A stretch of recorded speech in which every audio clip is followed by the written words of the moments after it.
पठामि संस्कृतं नित्यं वदामि संस्कृतं सदा ध्यायामि संस्कृतं सम्यक् वन्दे संस्कृतमातरं वन्दे संस्कृतमातरं वन्दे संस्कृतमातरम्।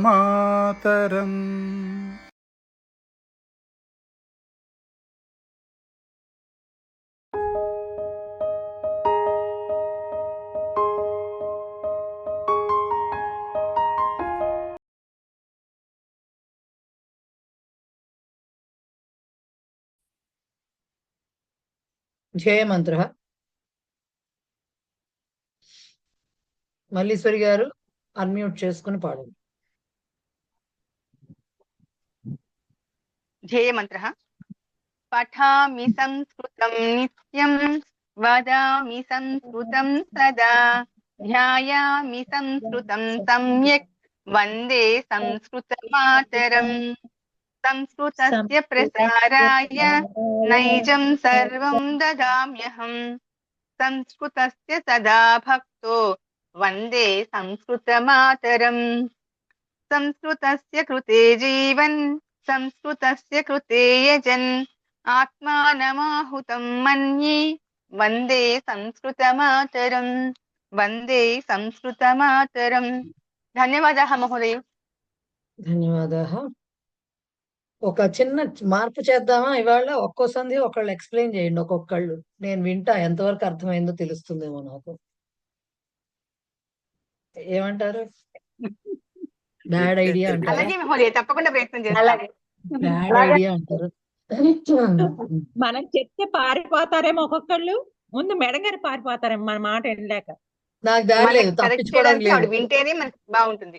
మనల్ని కరెక్ట్ చేయడానికి ఆవిడ వింటేనే బాగుంటుంది. కాదు మేడం కి తప్పించుకోవడానికి. ఉండండి, మేడం కి తప్పించుకోవడానికి దారి లేదు. ఎందుకంటే మీరెవరైనా తప్పించుకోవాలంటే మీటింగ్ వదిలేసి వెళ్ళిపోయి నెట్ ప్రాబ్లం అని చెప్పొచ్చు. నేను చెప్పలేను, సమస్య అది. నేను మీటింగ్ ఎండ్ అయిపోతుంది మీటింగ్. So okay fine. ఒక్కసారి అందరికి చాలా డౌట్లు ఉన్నాయి కాబట్టి ఒకసారి బ్రీఫింగ్ ఇస్తాను నేను. నాకు చేతైనంత వరకు ఆ బ్రీఫింగ్ కి కూడా చిట్కాలు ఏమన్నా చెప్పడానికి ట్రై చేస్తాను. చూద్దాం ఏం జరుగుతుందో. రైట్? ఎస్. ఏమేం సందులు చదివాము? స్తుత్వ, ష్టుత్వ, జస్త్వ, చర్త్వ, ఛత్వ. ఈ త్వాలు వచ్చేవి 5. తర్వాత అనుస్వార, అనునాసిక, అముడాగమ, పూర్వసవర్ణ, పరసవ 5 మొత్తం. రైట్? 10. దీంట్లో అనుస్వార, అముడాగమ వీటన్నిటిలో, అనునాసిక, పూర్వసవర్ణ వీటిలో, పూర్వసవర్ణ కంటే వీటన్నిటిలో చాలా వరకు అనునాసికలు, అనుస్వారాలు ఇన్వాల్వ్మెంట్ ఎక్కువ ఉంటుంది, పరసవర్ణలో తప్పించి. రైట్? పరసవర్ణ పూర్వసవర్ణలో తప్పించి. సో మిగతావి ముందు స్తుత్వ నుంచి వస్తే ఫస్ట్ గుర్తుపెట్టుకోవాల్సింది ఏంటంటే, జస్త్వ సంధి ఏదైతే ఉందో జస్త్వ సంధి ప్రకారంగా స్తుత్వ సంధిలో ఆల్రెడీ మనకి మార్పులు చేసేసి ఇచ్చారు. ఎందుకు చేశారు అట్లాగంటే, ఉత్తున్న చోట ఉద్దని. రైట్? అవన్నీ ఎందుకు చేశారు అంటే, జస్త్వ సంధిలో మనకి చెప్పని సూత్రములు ఉంటాయి.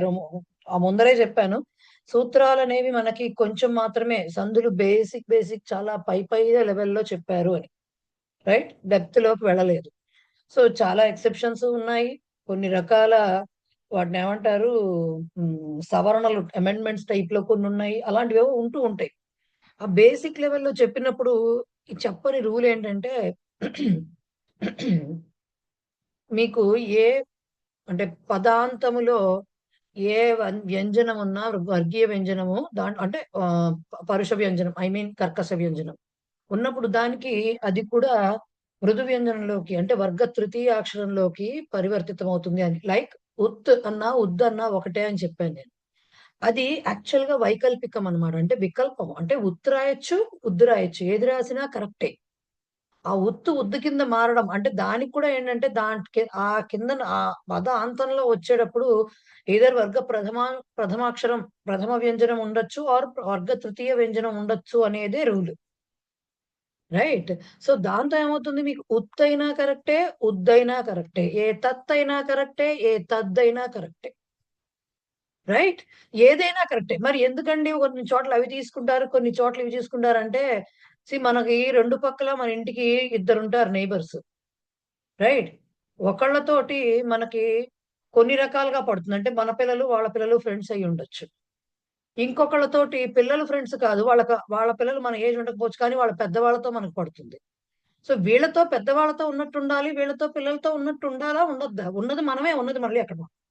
మనం అనేది ఒకటే ఉన్నది. బట్ వీళ్ళతో ఎలా ఉండాలి? వీళ్ళతో ఎలా ఉండాలి? అనేది డిసైడ్ చేసుకోవాల్సింది మనమే. రైట్? సో ఇప్పుడు పిల్లలతోటి బర్త్‌డే పార్టీలు మన పిల్లలకి జరిగినాయనుకోండి చిన్న చిన్నవి. లేకపోతే చాలా చిన్న చిన్న పిల్లల ఫంక్షన్స్ జరిగితే వీళ్ళు ఈ పక్కన ఉన్న పెద్దవాళ్ళు ఎంజాయ్ చేయలేరు. పక్క వాళ్ళనే పిలవాలి. పిల్లలున్న వాళ్ళనే అది కూడా పిల్లలనే పిలుస్తాం కాబట్టి ఈ పిల్లలున్న వాళ్ళనే పిలుస్తాం. పేరంటాలు గట్రా అయితే వీళ్ళని పిలిచినా వీళ్ళని ఇంపార్టెంట్‌గా పెద్దవాళ్ళున్నారు కాబట్టి వాళ్ళనన్నా పిలుచుకుంటాం. రైట్? పెద్దవాళ్ళున్నారు ఆశీర్వాదం ఇస్తారని ఆడవాళ్ళ భాషలో చెప్తున్నాను నేను. ఇలా ఇస్తాం. రైట్? సో ఇది ఎట్లాగా మనం ఎక్కడ ఉంటే దానికి తగ్గట్టుగా పరిస్థితులకు అనుగుణంగా మారడం అనేది మనకి కూడా సహజమే. సో ఏ పక్కన ఉండే పదము ఉత్తర పదము ఎలా ఉంటే ఇది వెళ్లి కలుస్తుంది దాంతోటి? దాని మీద బేస్ అయ్యి ఇక్కడ తకారం తీసుకోవాలా, దకారం తీసుకోవాలా అనేది అలాగే కకారము, గకారము కూడా. మనకి ఎక్కువగా వచ్చేది అక్కడే తేడాలొస్తాయి. తకారము, దకారము, కకారము, గకారం దగ్గర తేడాలొస్తాయి. రైట్? దాంట్లో కూడా మరీ ముఖ్యంగా తకార, దకారాలతోటి. ఎందుకంటే అక్కడ చుత్వం కూడా ఏడుస్తోంది కాబట్టి. దకారంతోటి, దకారంతోటి ఎప్పుడూ సమస్య. ఎందుకంటే ఈ తకార, దకారాలనేవి 2 కూడా తవర్గాక్షరాలు. ఈ తవర్గం అనేది మనకి ఎప్పుడెప్పుడు పిక్చర్‌లోకొస్తుంది? అటు శ్చొత్వ సంధిలో వస్తుంది. ఇటు ష్టుత్వ సంధిలో వస్తుంది. బట్ ష్టుత్వ సంధిలోకొచ్చేసరికి మళ్ళీ మీకు చవర్గంతో ఉంటుంది కాబట్టి పక్కన పెట్టొచ్చు. బట్ ఇక్కడికొచ్చేసరికి ఏమవుతుంది మీకు? ఈ ష్టుత్వ సంధిలోనూ తవర్గం అని మాట్లాడతాము. అలాగే చర్త్వ సంధి కచట తప్పులు గజడ దబలు కచట తప్పులు అవ్వడంలో కూడా తకారం అని మాట్లాడతాం. ఇది రెండిట్లోనూ ఉంటుంది. కాబట్టి ఎక్కడ మనకి దాంతో యాడ్ అవుతుందో చూసుకుంటూ దాని ప్రకారంగా ఇది ఉత్తు తీసుకోవాలా? ఉద్దు తీసుకోవాలా? అని చూసుకోవాలి. ఓకేనా? ఉత్తు తీసుకోవాలా? ఉద్దు తీసుకోవాలా అనేది. ఇది ఒక ఫస్ట్ క్లారిఫై చేద్దాం అనుకున్నా. తర్వాత శ్చొత్వం నుంచే బిగిన్ అయింది కాబట్టి మనకి లెసన్స్ అన్నీ శ్చొత్వం నుంచే బిగిన్ చేసుకుందాం. శ్చొత్వమైన, ష్టుత్వమైన రెండిట్లో కామన్ ఉన్నదేంటిది? సకారము, తవర్గము. పూర్వపదంలో ఇవే ఉంటాయి ఖచ్చితంగా. ఎయిదర్ సకారం ఉంటుంది ఆర్ తవర్గాక్షరాలు ఏవైనా ఉండొచ్చు. దాంట్లో ఏవైనా ఉండొచ్చు కూడా మనకి లిమిటెడ్ ఎగ్జాంపుల్సే ఉన్నాయి కాబట్టి అవే చెప్పుకున్నాం మనము. మీరు అష్టాధ్యాయి వెతికినా లేకపోతే ఇంకో పెద్ద సంధి బుక్ వెతికితే ఇంకో 4, 5 ఎగ్జాంపుల్స్ కనిపిస్తాయేమో గాని ఎక్కువ కాదు. మనకు వాడుకలో రావాల్సిందే తప్ప అంత టక్కుమని గుర్తొచ్చే ఎగ్జాంపుల్స్ ఉండవు. సో లిమిటెడ్ ఎగ్జాంపుల్స్ ఉన్నప్పుడు దాని ప్రకారంగానే ఒక ఐడియా ఫార్మ్ చేసుకోవడానికి సకారము ఈ తవర్గాక్షరాలైనటువంటి త, థ, ద, థన ఏవైతే ఉన్నాయో అవి శ్చత్వంలోనూ, ష్టుత్వంలోనూ కూడా కామన్ గా అది పూర్వపదంలోనే ఉంటాయి. మరి స్చు అని ఎప్పుడైతే అంటున్నామో ఏమైపోతుంది అక్కడ మనకి? స్చు అని ఎప్పుడు కనిపించిందో చవర్గం రావాలి. స్చు అన్న దానిలోనే షకారం కనబడుతోంది. రాసేటప్పుడే మనము చవర్గం కనబడుతోంది. ష్టు అంటున్నప్పుడు షకారం కనబడుతోంది అండ్ టవర్గం కనబడుతోంది. రైట్. సో అవి ఆ పేర్లు గుర్తుకు రాగానే బ్రెయిన్ లోకి రావాల్సింది ఏంటి? రెండిట్లో పూర్వపదాలు కామన్. అంటే సకార తవర్గాలే ఉంటాయి రెండిట్లోనూ. బట్ ఉత్తర పదాలు ఏమవుతాయి? ఎయిదర్ షకార చవర్గాలు ఉండాలి ఆర్ షకార టవర్గాలు ఉంటాయి. అప్పుడు రిజల్టెంట్ వర్డ్ ఏవుతుంది? పూర్వపదంతో ఇంక సంబంధం లేదు. మనకది వెళ్ళిపోయింది. అది మరి నేనున్నా అని ప్రెజెన్స్ వేయించుకొని వెళ్ళిపోయింది అది. కనిపించేవేం కనపడతాయి రిజల్టెంట్ వర్డ్‌లో? ఉత్తర పదంలో ఉన్నటువంటి షకార చవర్గలు గాని, ఆర్ షకార టవర్గలు గాని శ్చొత్వాన, ష్టుత్వాన దాని మీద డిపెండ్ అయ్యి కనపడతాయి. రైట్? శ్చొత్వాన, ష్టుత్వాన దాని మీద డిపెండ్ అయ్యి కనపడతాయి. ఎగ్జాంపుల్ సంగతి పక్కన పెడదాం. ముందు కాన్సెప్ట్స్ వరకు చూసుకుందాం ఊరికనే. సో ఇది శ్చుత్వ అండ్ ష్టుత్వ. ఓకే. అయితే ష్టుత్వంలోకి గాని, ష్టుత్వంలోకి గాని వేరే సంధులు ఇన్వాల్వ్ అవ్వడం అనేది కూడా ఉంది. ఫర్ ఎగ్జాంపుల్ జస్త్వము, ఫర్ ఎగ్జాంపుల్ విసర్గ. ఇంకా మీకు విసర్గ చెప్పలేదు కాబట్టి దాని గురించి మాట్లాడలేదు. బట్ కన్యాస్ షోడశ దాంట్లో రాసిన బాలికాస్ అంటే హరిస్సేతే దాంట్లో సకారం హరిస్ అని రాసిన వీటన్నిటిలోనూ సకారం ఎక్కడొచ్చింది? అలాంటి మాట మనం ఎక్కడ వినలేదే. హరిహి అనే మాట విన్నాం, హరిస్ అనేది ఎక్కడ విన్నాం మనం? హారిస్ జయరాజ్ లాగా అలా వినలేదు కదా మనం. సో మనం విన్న మరి ఎక్కడి నుంచి వచ్చినాయంటే అవి ఇంకొక సంధిలో నుంచి అది వచ్చిందనమాట. బట్ మనకి బేసిక్ గా ముందు స్థుత్వం మీద ష్టుత్వం మీద ఫోకస్ చేశారు కాబట్టి అవి చేంజ్ అయిన తర్వాత వచ్చినవే మార్చాయి. ఎప్పుడు కూడా కొన్ని రకాల సంధులు వాటంతట అవి రావు, 2-3తో కలిసి వస్తాయి. లైక్ ఛత్వ క్లాస్ చదువుకున్న సంధిలా. సో దీనికి స్థుత్వానికి మాత్రం మనం బండ గుర్తు పెట్టుకోవాల్సింది ఏంటి, ఇప్పుడు ఎగ్జామ్ పాయింట్ ఆఫ్ వ్యూలో చెప్తే, ఎందుకంటే ఫర్దర్ గా ఎంతమంది దీన్ని తవ్వుతారు, ఎంతవరకు సంధులు ఏవి అనేది నాకు విడదీయడం వస్తే చాలు కదా మన పర్పస్ కి మనం చదువుకోవడానికి. సంధి అని ఎప్పుడు చెప్పాలి, మీరు ఏదైనా గ్రామటికల్ ఎక్స్ప్లెనేషన్ ఇవ్వాల్సి వచ్చినప్పుడు ఎవరికైనా ఏదర్ టీచర్ గా కానీ లేకపోతే ఎగ్జామ్ లో వేరే ఎగ్జామ్స్ లో కానీ అప్పుడు కావాలి. లేనప్పుడు మీకు ఎంతవరకు తెలియాలి, పద విభాగం తెలిస్తే చాలు మీకు. బట్ ఎగ్జామ్ పాయింట్ ఆఫ్ వ్యూలో సంధి పేరు రాయాల్సిన అవసరం ఉంది కాబట్టి విడదీసినా కలిపినా కూడా దాని ప్రకారంగా చూసుకున్నప్పుడు బండ గుర్తుగా పెట్టుకోవాల్సింది ఏంటి, మీకు ఎప్పుడైతే సంధి కలపమంటే గొడవే లేదు, అక్కడే ఇస్తారు వాళ్ళు. మీకు సంధి కలపమన్నప్పుడు బాలికాస్ అనే ఇస్తారు, బాలికాహ అని ఇవ్వరు. రైట్. సో కలపమన్నప్పుడు విడదీయమన్నప్పుడు గొడవ వచ్చినప్పుడు ఏమవుతుంది, అప్పుడు కూడా ఎలా చూసుకోవాలి, షా వినబడుతోంది లేకపోతే టవర్గాలు వినబడుతున్నాయి అనగానే ఓహో ఇది ష్టుత్వకి వెళ్ళి దాని ప్రకారంగా తవర్గాక్షరాలతోటి విడదీయాలి వాటిని. అంతే కదా, దాని ప్రకారంగా. అదే ష్టుత్వం వచ్చింది అనుకోండి, చవర్గాక్షరాలతోటి విడదీసుకోవాలి వాటిని. తవర్గం చవర్గ పెట్టి కనిపిస్తోంది కాబట్టి తవర్గం చవర్గం కలుస్తోంది అనుకోవాలి. నెక్స్ట్ వచ్చింది జస్తం. అసలు యాక్చువల్ గా చెప్పాలంటే జస్తం ఈజియెస్ట్ థింగ్. జస్తం అన్నిటికంటే తేలికది. ఎందుకంటే మీకు అక్కడ వర్గ తృతీయాక్షరం కనబడుతూ ఉంటుంది, దీంట్లో వర్గంలో 3వ అక్షరమే, మిగతా వాటిలాగా ఇన్ని అక్షరాలు ఉండవు. అంటే గజడదబలే కనబడతాయి మీకు, ఇంకేమీ కనపడవు ఎక్కడ కలిపి ఉన్న సంధి జరిగిన తర్వాత పదంలో. ఓన్లీ గజడదబలు కనపడ్డప్పుడు మాట్లాడకుండా ఏం చేయాలి, కచడ తప్పల కింద వాటిని మార్చేయాలి. పూర్వపదంలో కచడ తప్పల కింద మార్చేయాలి. కలిపినప్పుడు కూడా అట్లాగే ఉంటుంది, మీకు కచడ తప్పలు ఉంటాయి, వాటిని 3వ అక్షరంలోకే మార్చాలి, అదే జస్త్వం. అంతకుమించి జస్త్వంలో కాంప్లికేషన్ లేదు. బట్ ఈ జస్త్వాన్ని తీసుకెళ్లి స్థుత్వంలో కలిసినప్పుడు డౌట్ వస్తుంది, ఏం జరుగుతోంది ఇక్కడ అని. దానంతరం అది పాపం ఇండివిజువల్ గా దాని మానాన్ని ఒక్కతే ఆడుకుంటున్నంత సేపు గొడవలేదు ఎవరికిను. వేరే పిల్లలతో కలిసినప్పుడే గొడవలు వస్తాయి. ఇప్పుడు నేను తాగా రాసుకోనా దాగా రాసుకోను, ఈ గొడవలు వస్తాయి అన్నమాట వాళ్ళకి. పాపం దీనిదేం ప్రాబ్లం ఉండదు, ఇది కామ్గా అలాగే ఉంటుంది. దీనికి మెయిన్ ఇదేంటిది, సంధి జరిగిన తర్వాత వచ్చే పదంలో ఉండేవి గజడ దబలే కనపడతాయి మీకు. మీకు ఇంకా కక్కాలు కనపడవు, వేరే ఘాలు అనుస్వారాలు అదే అనునాసికలు కనపడవు. కనపడేది ఒక్కటే గజడ దబ, డిఫరెంట్ ఫార్మ్స్ లో గాగి గేగు ఏదైనా కనపడచ్చు, జాజీ జేజు ఏదైనా కనపడచ్చు. బట్ అవే కనపడతాయి మీకు. ఆ మాత్రలు ఇంకా కనపడకూడదు అనమాట.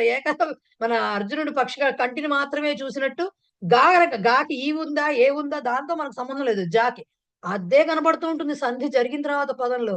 కామ్గా అప్పుడు ఏం చేయాలి, ఆ మాత్ర ఉన్న దాన్ని పక్కన పెట్టేసి దీన్ని తకారంతో రాసేసి విడదీసి ప్రథమాక్షరాలతోటి విడదీయాలి, వర్గ ప్రథమాలతోటి విడదీయాలి. వర్గ ప్రథమ యాక్చువల్ గా ఏంటి, ఏదైనా ఉండొచ్చు, అంటే కర్కశ ఉన్న వాటిని మృదు వ్యంజనాల కింద మార్చేస్తుంది, అంటే 3వ అక్షరాల కింద మార్చేస్తుందని ఇచ్చారు వాళ్ళు రూల్ చెప్పటం. బట్ బేసిక్ రూల్ ఏంటి, మీకు ఇచ్చిన ఎగ్జాంపుల్స్ లో కానీ ఎక్కడ ఇచ్చిన రూల్ ఏంటి కనిపిస్తున్నది ఏంటి, ఎగ్జాంపుల్స్ లో కచ్చట తప్పలతో ఎండ్ అవుతాయి పూర్వపదాలు. మీకు మనకు వచ్చే రిజల్టెంట్ వర్డ్స్ అన్ని గజడ దెబ్బలతోటే కనిపిస్తాయి. ఇది జస్త్వం. జస్త్వం అంటే కచ్చట తప్పలు గజడ దెబ్బలు అవడమే, పచ్చడి బద్దలు అవడమే అవుతుంది చివరికి. అది ఇది అటు అవుతుంది. అది చర్త్వం కరెక్ట్ గా ఆపోజిట్. చర్త్వం ఏమవుతుంది, చర్త్వం చర్ణత్వం. చర్త్వం ఏమవుతుంది, కరెక్ట్ గా ఉల్టా ఉంటాయి. అన్ని పరుషాలు అంటే కర్కశ వ్యంజనాల్లో ప్రథమాక్షరాలు కనపడతాయి, అంటే కచ్చట తప్పలు కనపడతాయి. ఇందాటి వరకు ఏం చెప్పాం, ప్లస్ కు ముందర కచ్చట తప్పలు ఉంటాయి, ఈజ్ ఈక్వల్ టు తర్వాత గజడ దెబ్బలు వస్తాయి, అది జస్త్వం. చర్త్వం అంటే కరెక్ట్ గా ఆపోజిట్, ఇటు గజడ దెబ్బలు ఉంటాయి, ఇటు కచ్చట తప్పలు ఉంటాయి. అంటే సంధి జరిగిన తర్వాత పదములో కచ్చట తప్పలే విత్ వాట్ ఎవర్ మాత్ర కనపడుతూ ఉంటాయి. అవి కాస్త ఏమవుతాయి, ముందు రాసుకోవాల్సింది గజడ దెబ్బలతోటి రాసుకోవాలి.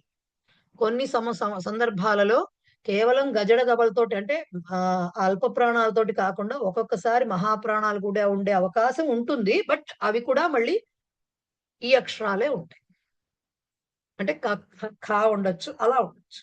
బట్ రేర్ సర్కమ్స్టాన్సెస్ అవి ఉండేది. కచట తపలు గజడ దబలవడం జస్త్వం, గజడ దబలు కచట తపలవడం చర్త్వం.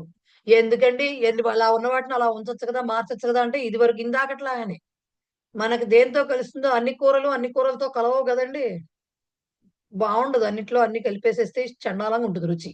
సో కలవడానికి వీలైనట్టుగా ఉండేలాంటి ఈ జస్తం మాత్రం బంగాళదుంప అనమాట. అది చాలా వాటితో కలుస్తుంది. రైట్. యాండాయ్ ఇవన్నీ రాయకండి పరీక్షలో వెళ్ళి. జస్తం అంటే బంగాళదుంప, కూర, పులుసు, పచ్చడి అంటే నన్ను దంతారు పట్టుకుని వచ్చి, లిటరల్ గా దంతారు. అసలే రికార్డింగ్స్ ఇవన్నీ కూడా. సో బండ గుర్తుకు చెప్పుకోవడానికి చెప్తున్నా అనమాట. ఇలా నవ్వుకుంటూ మాట్లాడుకున్నాం అనుకోండి, పరీక్షలో కూడా గుర్తొస్తుంది. కాస్త స్ట్రెస్ పోయి నవ్వి అక్కడ ఆన్సర్ కరెక్ట్ గా రాసి వస్తారు. రైట్. సో ఇప్పుడు ఎన్ని అయిపోయినాయి మనకి చూస్తుండగానే? జస్త్వ, చుత్వ, ష్టుత్వ, జస్త్వ, చత్వ అయిపోయినాయి. చత్వం మిగిలింది. చత్వం పెద్దది, చత్వం లాస్ట్ది. నవ్వుతున్నారు చూడండి. మూర్తిగా నేను మిమ్మల్ని మ్యూట్ చేసేస్తున్నా. చత్వం లాస్ట్ది. ఏమిటి చత్వానికి గోల ఏమిటి? చత్వానికి బండది ఏంటంటే, చత్వంలో ప్రాబ్లం ఏంటంటే యాజ్ ఇట్ ఈజ్ గా చత్వం రావడానికి ఎగ్జాంపుల్స్ తక్కువ ఉంటాయి. అంటే ఎప్పుడైతే క చ ట త పాలు పూర్వ పదంలో ఉంటాయో ఎండింగ్ లో, అండ్ ఉత్తర పదంలో శకారం, ఇక్కడ బండ గుర్తు ఏంటి? ఉత్తర పదము శకారంతో స్టార్ట్ అవ్వాలి. శకారం తర్వాత యారాలవహాలు ఉండొచ్చు, లేకపోతే స్వరాలు ఉండొచ్చు, మనకు సంబంధం లేదు. ముందు శకారంతో స్టార్ట్ అవ్వాలి. ఇప్పుడు చత్వంలో యాక్చువల్ చత్వం అంటే ఏంటి? చకారము రావడము, అంతే కదా. చుత్వం అంటే ఏంటి? శకారము కానీ చవర్గాలు కానీ రావటము చుత్వము అంట. రైట్. ఆ సంధిలో అది కలిగి ఉండడము చుత్వ అంటే. మధురత్వము అంటే ఏంటి? ఆ తీపిదనాన్ని కలిగి ఉండడం కదా. సో అదనమాట. ఇప్పుడు చత్వము అంటే ఏంటి? ఎక్కడో చ అనే అక్షరం కనబడుతూ ఉంటుంది. ఎక్కడ కనబడుతుంది అంటే, శకారం ఉత్తర పదంలో ఉన్న శకారం ప్లేస్ లో మాత్రమే చకారం వస్తుంది. ఉత్తర పదంలో శకారంతో అంటే బండ గుర్తు ఏంటి? ఉత్తర పదము కంపల్సరీగా శకారంతో స్టార్ట్ అయి తీరాలి. కంపల్సరీగా శకారంతో స్టార్ట్ అయి తీరాలి. అప్పుడు దాని ప్లేస్ లో చకారం రావాలి. ఇది చత్వం. అయితే ఇక్కడ చిన్న కిటుకు మీకు చెప్పనిది, క్రింద క్లాస్ లో చెప్పంది ఏంటంటే, ముందర పూర్వపదంలో ఎండింగ్ 90% వర్గ ప్రథమాక్షరమే ఉంటుంది. వర్గ ప్రథమాక్షరమే ఉంటుంది. అంటే వర్గ ప్రథమాక్షరాలు అంటే మనకు ఉన్నదే 5 వర్గాలు. దానిలో ప్రథమాక్షరాలు అంటే 5 అక్షరాలకి అది లిమిట్ అయిపోయింది. కాచట తపలు ఉండాలి. యాక్చువల్ కండిషన్ అది. అంటే పైకి చెప్పడానికి మనకు వర్గీయ వ్యంజనము అవన్నీ చెప్పారు. ఎందుకు చెప్పారంటే కిందన దకారాలతోటి నటద్, శంకర ఎగ్జాంపుల్స్ ఇచ్చారు. రైట్. సో అందుకని మనకి వర్గీయ వ్యంజనాలని చెప్పారు. బట్ నటద్ ఎక్కడి నుంచి వచ్చింది? మళ్ళీను జస్త్వం నుంచి దకారం అయిపోయింది. రైట్. సో అందుకని బేసిక్ గా చత్వం రూల్ ఏంటంటే, పూర్వపదము షుడ్ ఎండ్ విత్ కచట తప్ప, వర్గ ప్రథమాక్షరం. ఉత్తర పదం షుడ్ స్టార్ట్ విత్ శకారము ఫాలోడ్ బై యారాలవహ అవ్వచ్చు, ఎనీ స్వరం అవ్వచ్చు. రైట్. అయితే ఇక్కడ డైరెక్ట్ గా చాలా సందర్భాల్లో డైరెక్ట్ గా ప్రథమాక్షరాల్లో, ఇప్పుడు మనకి వాక్ శస్త్రం అని ఇచ్చారు. వాక్ శస్త్రం మనకి ఇచ్చిన ఎగ్జాంపుల్స్ చూస్తే విట్ శంకర, విట్ శంకర, ఇవి 2 ఎగ్జాంపుల్స్ డైరెక్ట్, ఇంకేం లేదు. విట్లో టకారం ప్రథమాక్షరము టవర్గకి, వాక్ లో కకారం కవర్గకి ప్రథమాక్షరము, పక్కన శకారం కనబడుతోంది ఫాలోడ్ బై సమ్ స్వరం సంథింగ్ లో దీని ప్లేస్ ఇది కండిషన్స్ 2 పర్ఫెక్ట్ గా మ్యాచ్ అయినాయి. కాబట్టి షా ఛా అవుతుంది. కలిసిపోయినాయి పదాలు. అసలు గొడవ లేదు. గొడవ ఎప్పుడు వస్తుంది? జస్త్వం ఇన్వాల్వ్ అయినప్పుడు. పాపం ఇది గొడవలు పెట్టదు, వాళ్ళు గొడవలు పడతారు. ఇది ఎప్పుడైతే పిక్చర్ లోకి వచ్చిందో ఏమైపోతుంది అంటే, మీకు ఎప్పుడో గబుక్కున ఎప్పుడైనా ఈ విట్టుకి దీనికి ఇవ్వడానికి వేరేవి లేవు, అవే ఇవ్వాలి. కానీ ఎప్పుడైతే తా దాలు వచ్చాయో ఇవి తలకాయ నొప్పి వ్యవహారాలు. ఈ తా దా వచ్చినప్పుడు ఏమైంది, ఇప్పుడు డైరెక్ట్ గా తా ఉందనుకోండి గొడవ లేదు, ప్రథమాక్షరం అనుకోవచ్చు. కానీ దా ఉంటే కుదరదు, వర్గ ప్రథమాక్షరమే ఉండాలనేది నియమం.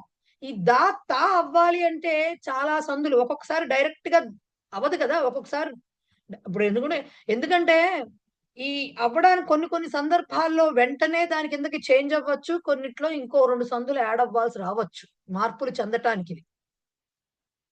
రైట్.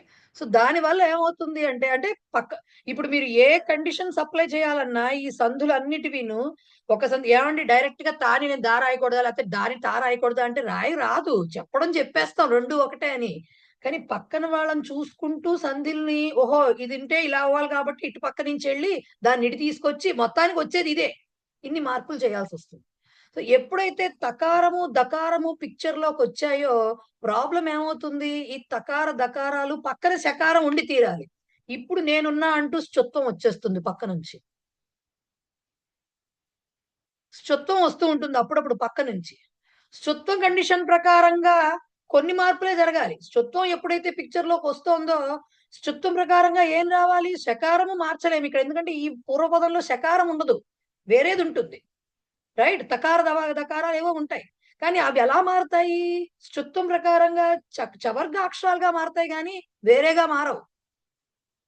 రైట్. ఎప్పుడైతే చవర్గాక్షరాలుగా మారాయో తకారం ఉంటే చా కింద డైరెక్ట్ కన్వర్ట్ అవుతుంది. కాబట్టి కొన్ని విషయాల్లో ప్రాబ్లమ్ ఉండదు. కానీ ఎప్పుడైతే ఈ దకారం వచ్చిందో ఏమైపోతుంది? జా కింద మారాలి, అది డైరెక్ట్ గా తా కింద మారడానికి లేదు. శ్చొత్వం ప్రకారంగా ఎందుకు పక్కన శకారం ఏడ్చింది అక్కడ. సో ఇదేమవ్వాలి? జా కింద మారాలి ఫస్టు. జా నుంచి మళ్ళీ వేరే రకంగా చర్తం వచ్చి మళ్ళీ చా కింద మారాలి. గజడ దెబ్బలు, కజడ తప్పలు అవ్వాలి కదా మరి. అర్థమవుతోందా ఇప్పుడు మీకు చెప్పేది? ఎప్పుడైతే తా, దాలు కలిసి వచ్చాయో ఎండింగ్‌లో, పూర్వపదం ఎండింగ్‌లో ప్రథమాక్షరం ఉన్నంత సేపు గొడవ ఉండదు. కానీ ప్రథమాక్షరం గూడా తవర్గాక్షరం అయితే తలనొప్పి. ఎందుకు తలనొప్పి? తవర్గాక్షరం ప్రథమ పదం అంతంలో ఉంటూ ఉత్తర పదం కండిషన్ ఖచ్చితంగా శకారమే అవుతున్నప్పుడు శ్చొత్వం కంపల్సరీగా అది కూడా ఒక పాసిబిలిటీ ఉంటుంది. ఆ పాసిబిలిటీ ప్రకారంగా ఇదేమవ్వాలి? దకారం ఉంటే ఇక్కడ యాక్చువల్‌గా శ్చొత్వం జరగాలి. జరిగినప్పుడు ఏమవ్వాలి? దా కాస్త జా అవుతుంది. జా వర్గ ప్రథమాక్షరం కాదు మరి. అందుకని ఛత్వం ఇమ్మీడియేట్‌గా రాదు. నేను రాలేనంటుంది అక్కడ. నాకు అడ్డం పడుతోంది జకారం అని అంటుందది మరి. ఎందుకంటే నా కండిషన్ సాటిస్ఫై అవ్వలేదని చెప్తుందది. అప్పుడేమవ్వాలి? ఈ జాని మళ్ళీ వర్గ ప్రథమాక్షరం కింద మార్చాలి. ఇప్పుడు శ్చొత్వం ప్రకారం దా, జా అయింది. ఫస్ట్ ఒక సంధి అయింది. ఇప్పుడు జాని మళ్ళీ ప్రథమాక్షరం కింద మార్చాలంటే చత్వం రావాలి పిక్చర్‌లోకి. చత్వం వచ్చి ఇది చా కింద మారాలి. అప్పుడు నేను హమ్మయ్య! బతికించానురా బాబు, వర్గ ప్రథమాక్షరం చా వచ్చింది. ఇక్కడ శకారం ఉంది. ఇప్పుడు నేను రావచ్చని అప్పుడు చా వస్తుంది పిక్చర్‌లోకి. అయితే ఇక్కడ ఏం చెప్పారంటే ఇలా వచ్చే చోట్ల అంటే దకారము పూర్వపదంలో ఎండ్ అవుతూ శకారము తోటి ఎండ్ ఫాలోడ్ బై సమ్ స్వర సో ఆర్ యార్ అలా వీటితో స్టార్ట్ అవుతున్నప్పుడు ఎప్పుడైతే ఇలా మారుస్తామో శ్చొత్వ సంధి జరిగిన సందర్భంలో శ్చొత్వ సంధి దగ్గర ఆగిపోవచ్చు. అలాంటి పదం ఒకటి ఉంది అన్నారు. ఫర్ ఎగ్జాంపుల్ మృచ్ శకటిక అని మృచ్ చకారం రాసి శకటిక కలిపి రాసేశారు. అలాగే ఉచ్ఛ్వాస ఉచ్ఛ్వాస అని కూడా రాశారు. అదొక ఆప్షన్ ఉంది.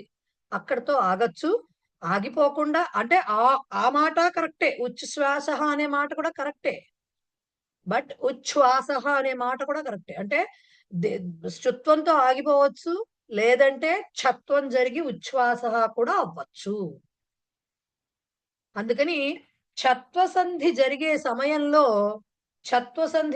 సమయంలో ఏమవుతుందంటే ఎయిదర్ తకారము దకారముతో ఎండ్ అవుతున్నప్పుడు పూర్వపదము అప్పుడు 2-3 సంధులు కలవడానికి అవకాశం ఉంటుంది. 2-3 అంటే వేరే ఏవో వచ్చేయవు. ఆ తకారము దకారము ఈ రెండిట్లో దేంతో ఎండ్ అయినా సరే ఏమవుతుంది? పూర్వపదము మీకు శ్చొత్వము, చర్త్వము 2 వచ్చి తర్వాత ఛత్వం వస్తుంది. ఎందుకు చెప్పండి? ఇప్పుడు ఉద్దు శ్వాస అని తీసుకున్నాం అనుకోండి. సపోజ్ ఉద్దు ప్లస్ శ్వాస తీసుకున్నాం అనుకోండి.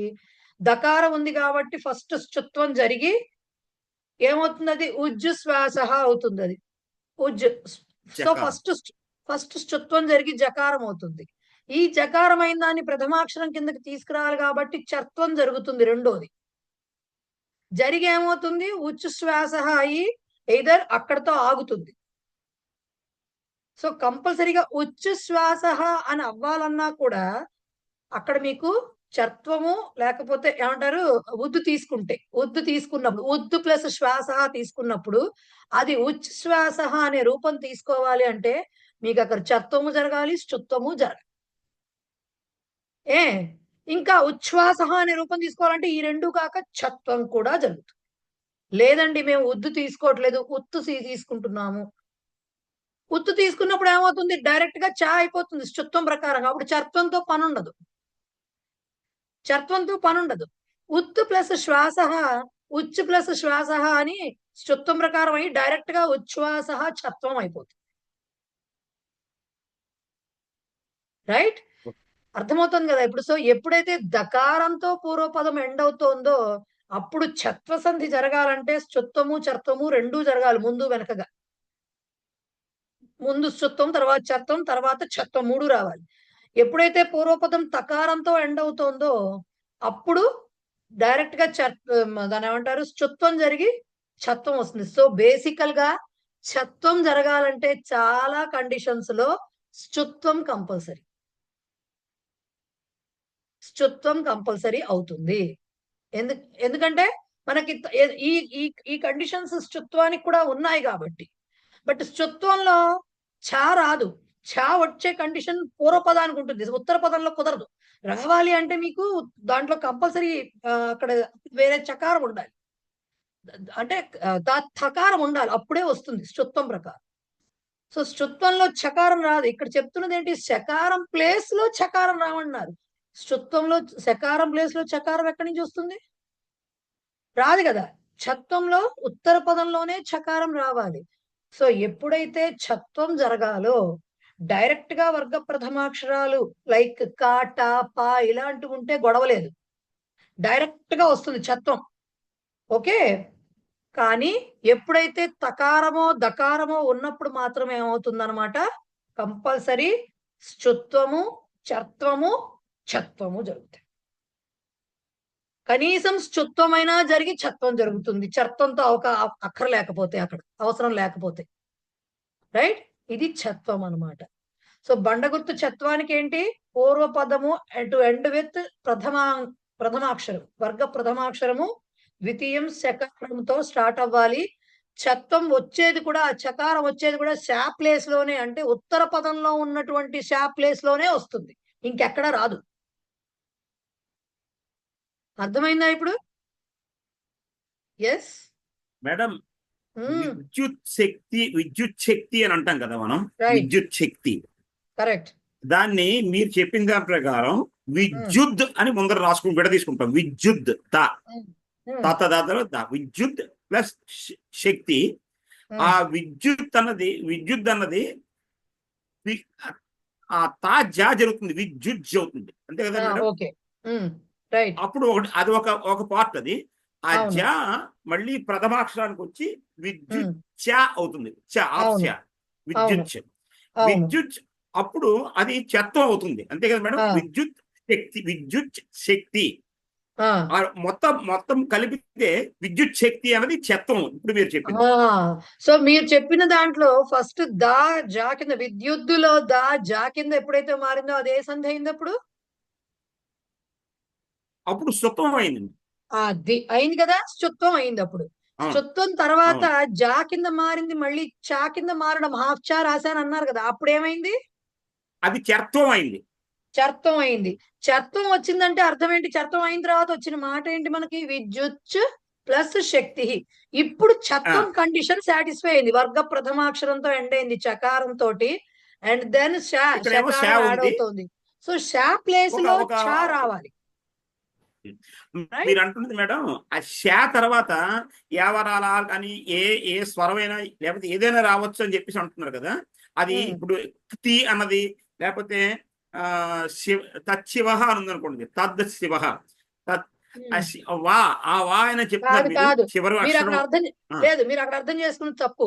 శకారముతో పాటు స్వరం గాని ఎరలవ గాని ఉండాలంటే అర్థం ఏంటంటే, మీరు శక్తి అన్న చోట పద విభాగం చేశారనుకోండి, అంటే అక్షరాలకి విడదీసి రాశారనుకోండి, శకారంతో పాటు అకారం ఉంటుంది. Okay okay okay. తి పక్కది. మనం వీళ్ళు చెప్తున్నది ఏంటి, శకారము అంటున్నారు, శ అంటలేదు. శకారము అంటే ఇష్ ఆ కలిపితేనే ష అయింది. షాకి మళ్ళీ క్తిహి, శక్తిహి పక్కన వచ్చింది. సో శక్తిహిలో శకారంతో పాటు ఉన్నది స్వరము. అలా కాకుండా యారమహ అని ఎప్పుడు అన్నారు, శ్వేత, శ్లోక ఇలాంటివి వచ్చినాయి అనుకోండి, అప్పుడేమైంది, శకారంతో పాటు స్వరం లేదు, ఫస్ట్ వకారం వచ్చి తర్వాత స్వరం వచ్చింది. ఆర్ శ్లోక అన్నప్పుడు ఏమైంది, శకారము లకారము తర్వాత ఓకారం. సో ఇమీడియట్ గా శకారాన్ని ఆనుకుని ఉన్నది ఏంటిది, వకారం గాని లకారం గాని ఉంది. సేన అన్నారనుకోండి, యకారం ఉంటుంది. ఒక్క శక్తి, శస్త్రం, శాంతి ఇలా అన్న అప్పుడు ఏమవుతుంది, శకారానికి స్వరం యాడ్ అవుతుంది. శీతల ఇలా అన్న చోట శకారానికి స్వరం యాడ్ అవుతుంది. అర్థం చేసుకోవాల్సింది ఏంటంటే, శకారము, మకారము, అకారం ఈ వ్యంజనాలకి కకారము, చకారము, శకారము అన్నారంటే వాటికి ఏ స్వరము యాడ్ అయి ఉండదు. అవి హాఫ్. చకారము అంటే ఇచ్చు మాత్రమే. చ అన్నాము అంటే చకారంతో పాటు స్వరము అ ఉంది. అందుకనే వ్యంజనాలని పూర్ణాక్షరాలుగా కౌంట్ చేయరు. వ్యంజనము దానికి అది వ్యంజనం ఏంటంటే స్వరం అనుకోండి, ఆ అని వితౌట్ ఎనీ అదర్ హెల్ప్, అంటే వేరే ఒక అక్షరం యొక్క సహాయం లేకుండా దాన్ని మీరు ఉచ్చరించగలరు. ఈ ఉప్పు అనే వాటిని యాజ్ ఇట్ ఈస్ గా ఉచ్చరించగలం. కానీ కా అనాలంటే దానికి కకారానికి ఆ అనే స్వరం యాడ్ అవ్వాల్సిందే. ఉట్టిగా మీరు ఉక్ అనాలి అంతే. మీరు ఉక్ అంటారు, అది వ్యంజనం. కా అక్షరం. ఉత్త వ్యంజనాలు అక్షరాలు కాబడవు.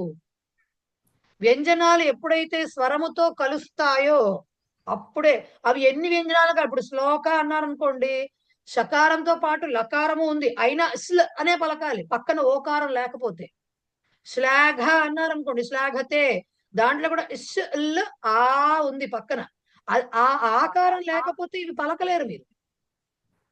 సో గుర్తు పెట్టుకోవాల్సింది ఏంటి, వ్యంజనములు అంటే ఏదైతే మనం కారాలు మిరియాలతో చెప్తూ ఉంటామో అవే వ్యంజనాలు. వాటిని అక్షరాల కింద ప్రొనౌన్స్ చెయ్యాలి అంటే కంపల్సరీ ఏదో ఒక స్వరం అనేది యాడ్ అవ్వాల్సిందే వాటికి. సో కా అన్నారు మీరు ఎప్పుడైనా అంటే అక్కడ కచడ తప్పలు వస్తాయి కాదు, మనం మా వాడుకలో చెప్తాము, వచ్చేది కకార, చకార, టకార, తకార, పకారాలు వస్తాయి. గకార, జకార, డకార, దకార, బకారాలు వస్తాయి. మనం ఊరికనే వాడుకకి చెప్తాం గాని బట్ యాక్చువల్ గా వచ్చేది కారాలే వస్తాయి.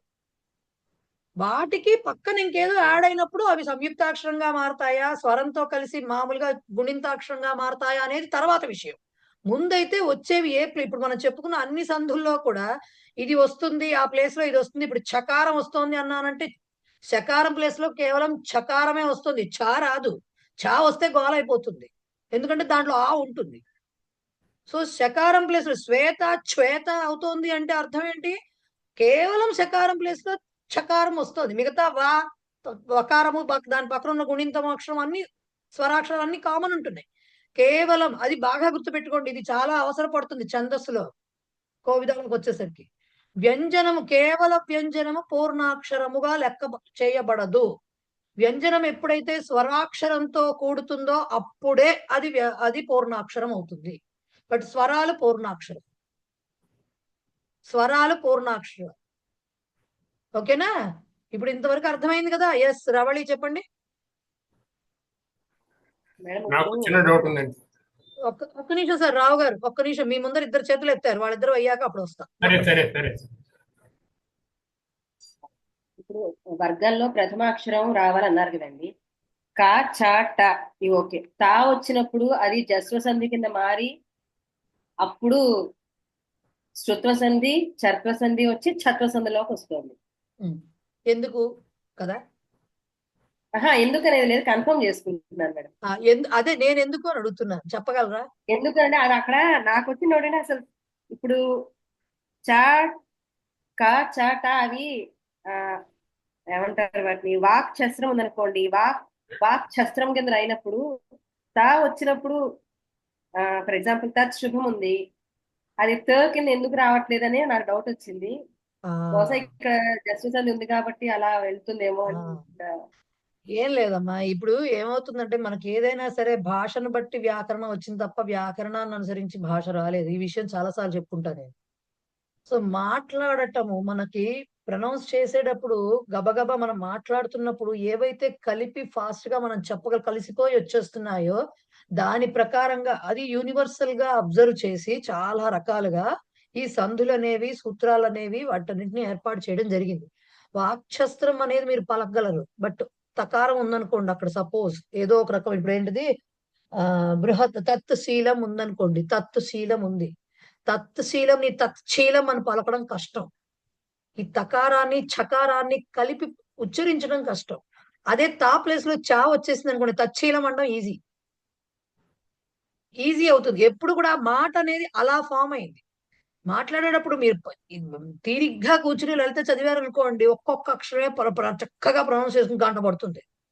నోటికి వచ్చేసి మనం కూరలు జరుగుతూ ఇంకోటి ఏదో పోపులు వేస్తూ చేస్తే ఏమవుతుంది, 20 నిమిషాల్లో అయిపోతుంది. కొన్ని మింగేయడం జరుగుతుందా జరగదా, అందరికీ స్వానుభవం ఇది కదా. సో ఏమవుతుంది, మనం మాట్లాడేటప్పుడు ఫాస్ట్ గా వెళ్ళిపోయేటప్పుడు ఆ దీంట్లో ఏవైతే చక్కగా కలుస్తూ ప్రొనౌన్సియేషన్ కి ఈజీగా ఉంటున్నాయో దాని ప్రకారంగా ఏర్పడ్డాయి సంథింగ్. దానికి తగ్గట్టుగా దారి మార్చుకుంటున్నాయి అవి. దారి మార్చుకోవడం ఇన్ ద సెన్స్ ఇప్పుడు అదే కకారంతో ఇంక మీరు అది దాన్ని కకారం ప్లేస్ లో సపోజ్ గా పెడితే కూడా పలకడం కష్టమే. వాగ్శాస్త్రం పలకడం ఇంకా కష్టం, మహా కష్టం అది. సో దానికి ఇంకేమి చేయలేని చోట మొండివాడిని ఏం చేస్తాడు, అలాగే వదిలేశారు. దాన్ని చెయ్యగలిగిన చోట ఏం చేశారు, మౌళ్ళు చెయ్యగలము అన్న చోట దాన్ని మార్చారు. So that easy to pronounce అన్నమాట. ఉచ్చరించడానికి వీలుగా, తప్పు లేకుండా ఉచ్చరించడానికి వీలుగా జరిగింది అది. ఆ రకంగానే సూత్రాలు ఏర్పడ్డాయి, దానికి లోబడి మిగతావన్నీ వచ్చినాయి. అర్థమైందా ఇప్పుడు? అందుకని తకారం అనే చోట కొంచెం జాగ్రత్తగా ఉండాల్సిన సందర్భం, అంతకుమించి ఏం లేదు. లేకపోతే ఫ్రాంక్లీ తకారం అనేది వర్గ ప్రథమ అక్షరం, పక్కన శకారం ఉంది, చత్వం రావడానికి ఇబ్బంది లేదు. కానీ సో బేసిక్ గా అది వివరణ అన్నమాట. దానికి ఏదైతే వీలుగా ఉంటుందో దాని ప్రకారంగా మనం చెప్పుకోవడం జరుగుతుంది. కరెక్టా? అర్థమైందా ఇప్పుడు? ఎస్ శివమాల గారు నెక్స్ట్ డౌట్ మీరు అడిగారు. ఏం లేదు మేడం, అది ఇప్పుడు పదము చివర తకారం వస్తే మాత్రం శ్చత్వ సంధి జరిగి అప్పుడు చత్వ సంధి జరుగుతుంది, అంతే కదండి. మిగతా ఇప్పుడు క ట మిగతా వర్ణం లేదొచ్చినా డైరెక్ట్ చత్వమే జరుగుతుంది, అంతే అంతే కదండి. అది దకారం వస్తే మాత్రం ఎక్స్ట్రా చత్వ సంధి కూడా జరుగుతుంది. జరిగి చత్వ జరుగుతుంది. ఇప్పుడు ఈ పైన చత్వ సంధికి ప్రిన్సిపల్ లాగా ఇచ్చారు కదండి, డెఫినేషన్ లాగా. పదాంతంలో ఉన్న వర్గీయ వ్యంజనానికి ముందుండే అనేది ఏంటో నాకు అక్కడ అర్థం కాలేదు. పదాంతంలో ఉన్నది అంటే ఏంటి, పూర్వ పదంలో ఉన్నటువంటి ఎండింగ్ అంటే ఇప్పుడు మీరు కచ్చట తప్పులు వస్తే అన్నారు చూడండి, అవన్నమాట. ఆ పూర్వ పదంలో ఉండే ఎండింగ్ అక్షరము అది పదాంతంలో ఉన్న వర్గీయ వ్యంజనము. పదాంతంలో ఏదో ఒక వ్యంజనం ఉంటుంది, అది వర్గీయ వ్యంజనం అయితే అంటే 5 వర్గాలకి సంబంధించిన ఏదో ఒక వ్యంజనం అయితే అని చెప్పింది. కానీ యాక్చువల్ డెఫినిషన్ ఇప్పుడు నేను ఒక పిపిటి షేర్ చేస్తాను. దానికి చిన్న మార్పు ఏంటంటే ప్రథమ వ్యంజనము, పదాంతంలో ఉన్న వర్గ ప్రథమ వ్యంజనానికి అని రాసుకోమంటారు. అది అడుగుతాను. అవును, అంటే పదాంతంలో ఉన్న వర్గీయ ప్రథమ వ్యంజనానికి వర్గీయ అనకూడదు, ఇంకా వర్గ ప్రథమ. ఓకే, వర్గ ప్రథమ వ్యంజనానికి తరువాత ఉన్న శకారం కదండి, ముందుండే శకారం ఏంటి? ముందు కాదు కదా, ఇప్పుడు ఆల్రెడీ పదాంతం అని చెప్పేసాం అక్కడ. అవును, తరువాత పదాంతంలో ప్రథమ వ్యంజనం అని చెప్తున్నాం, అక్కడికి పూర్వపదం అయిపోయింది అక్కడికి.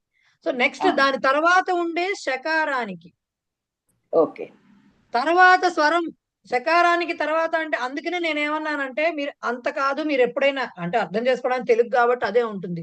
మనం చెప్పుకునేప్పుడు ఎలా చెప్పుకోవచ్చు అంటే పదాంతంలో పూర్వ పదము యొక్క అంతములో ఉన్నటువంటి వర్గ ప్రథమ వ్యంజనానికి ఉత్తర పదములో స్వరముతో కానీ మృదు వ్యంజనముతో కూడిన శకారం.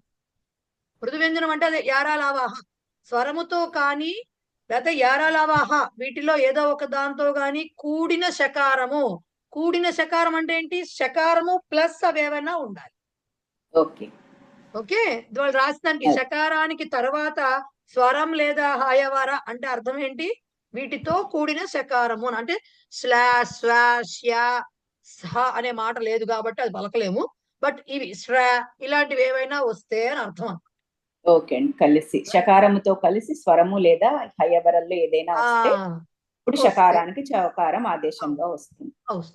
వికల్ప ఆదేశం, వికల్పంగా లేదా ఆదేశంగా. ఓకే, అది రైట్. ఓకే, రావు గారు చెప్పండి సార్. అది నాకు క్లియర్ అయిపోయింది. I want confirmation. ఈ జస్టిస్ అందులో పూర్వపదాంత ఫస్ట్ 4 కాలమ్స్ అని అనుకుంటాను. ఇప్పుడు మీరు క్లారిఫై చేశారు. ఫస్ట్ కాలం అంటే కాచాటా తప్ప మట్టుకే ఉండాలి. కరెక్టా? ఉండాలి అంటే డెఫినిషన్ ప్రకారం నేను చెప్పింది కరెక్టే. వర్గీయ వ్యంజనాలు మన మైనస్ అనునాసికాలు అనేది కరెక్ట్. కానీ మనకి ఇచ్చిన ఎగ్జాంపుల్స్ లో కేవలం ప్రథమాక్షరాలే కనపడతాయి. కరెక్ట్. అందుకోసమే ప్రథమాక్షరం మట్టుకే ఉండాలని చెప్పేసి అనుకోవచ్చాను. లేకపోతే ప్రస్తుతానికి ఎగ్జామ్ వరకు అనుకోవచ్చు, కానీ డెఫినేషన్ అడిగితే అలా చెప్పకూడదు. అలాగే చతుర్థది కూడా థర్డ్ లెటర్ థర్డ్ లెటర్ ఉండాలని చెప్పేసి అనుకోవచ్చాం మనం. పరీక్ష అనుకోవచ్చు. పరీక్ష అయిన తర్వాత ఎలా మారుతుంది ఇది? పరీక్ష అయిన తర్వాత ఎలాగూ మారదు. డెఫినిషన్ లానే ఉంటుంది. కానీ మిమ్మల్ని ఎవరన్నా వచ్చి అడిగితే అప్పుడు మీరు చెప్పినప్పుడు తడబడకుండా ఉంటే చాలు. Right sir. ఒకటి చెప్పనా సార్, ఇప్పుడు మిమ్మల్ని ఏమడుగు జనరల్ గా సంధులు దీని గురించి ఏ రకమైన ఎగ్జామ్స్ ప్రస్తుతానికి ఏ ఎగ్జామ్స్ రాసినా దీని తర్వాత కోవిడ్ అయిన తర్వాత కూడా సంధులు ఇచ్చి విడదీయమంటారు, లేకపోతే కలిపి సంధి పేరు రాయమంటారు. ఇవే మోస్ట్లీ ఉంటాయి. ఎక్కడో సూత్రం కూడా రాయమంటారు. రైట్, ఎక్కడో. కానీ బట్ ఎవరి పర్పస్ ని అదే అన్న టీచింగ్ లైన్ లోకి వెళ్లే వాళ్ళు కానీ లేదు ఇంకా డెప్త్ లో గ్రామర్ చదవాలి అనుకున్నప్పుడు ఆ గ్రామర్ పరీక్షలు రాసే వాళ్ళకి కానీ ఈ డీప్ గా కాన్సెప్ట్స్ కావాలి. అదర్వైజ్ అప్లికేషన్ ఉంటే చాలు. సో నేను మొదటి వర్గం ఏమో చేస్తానికి, మూడో వర్గం ఏమో అలా అనుకోండి సరిపోతుంది. నాకు కొంచెం బరువు దించారు మేడం. మీకు బరువు దించేసానా? ఎందుకు మీరు ఈ గ్రామర్ చదవద్దు అనుకుంటున్నారు తర్వాత?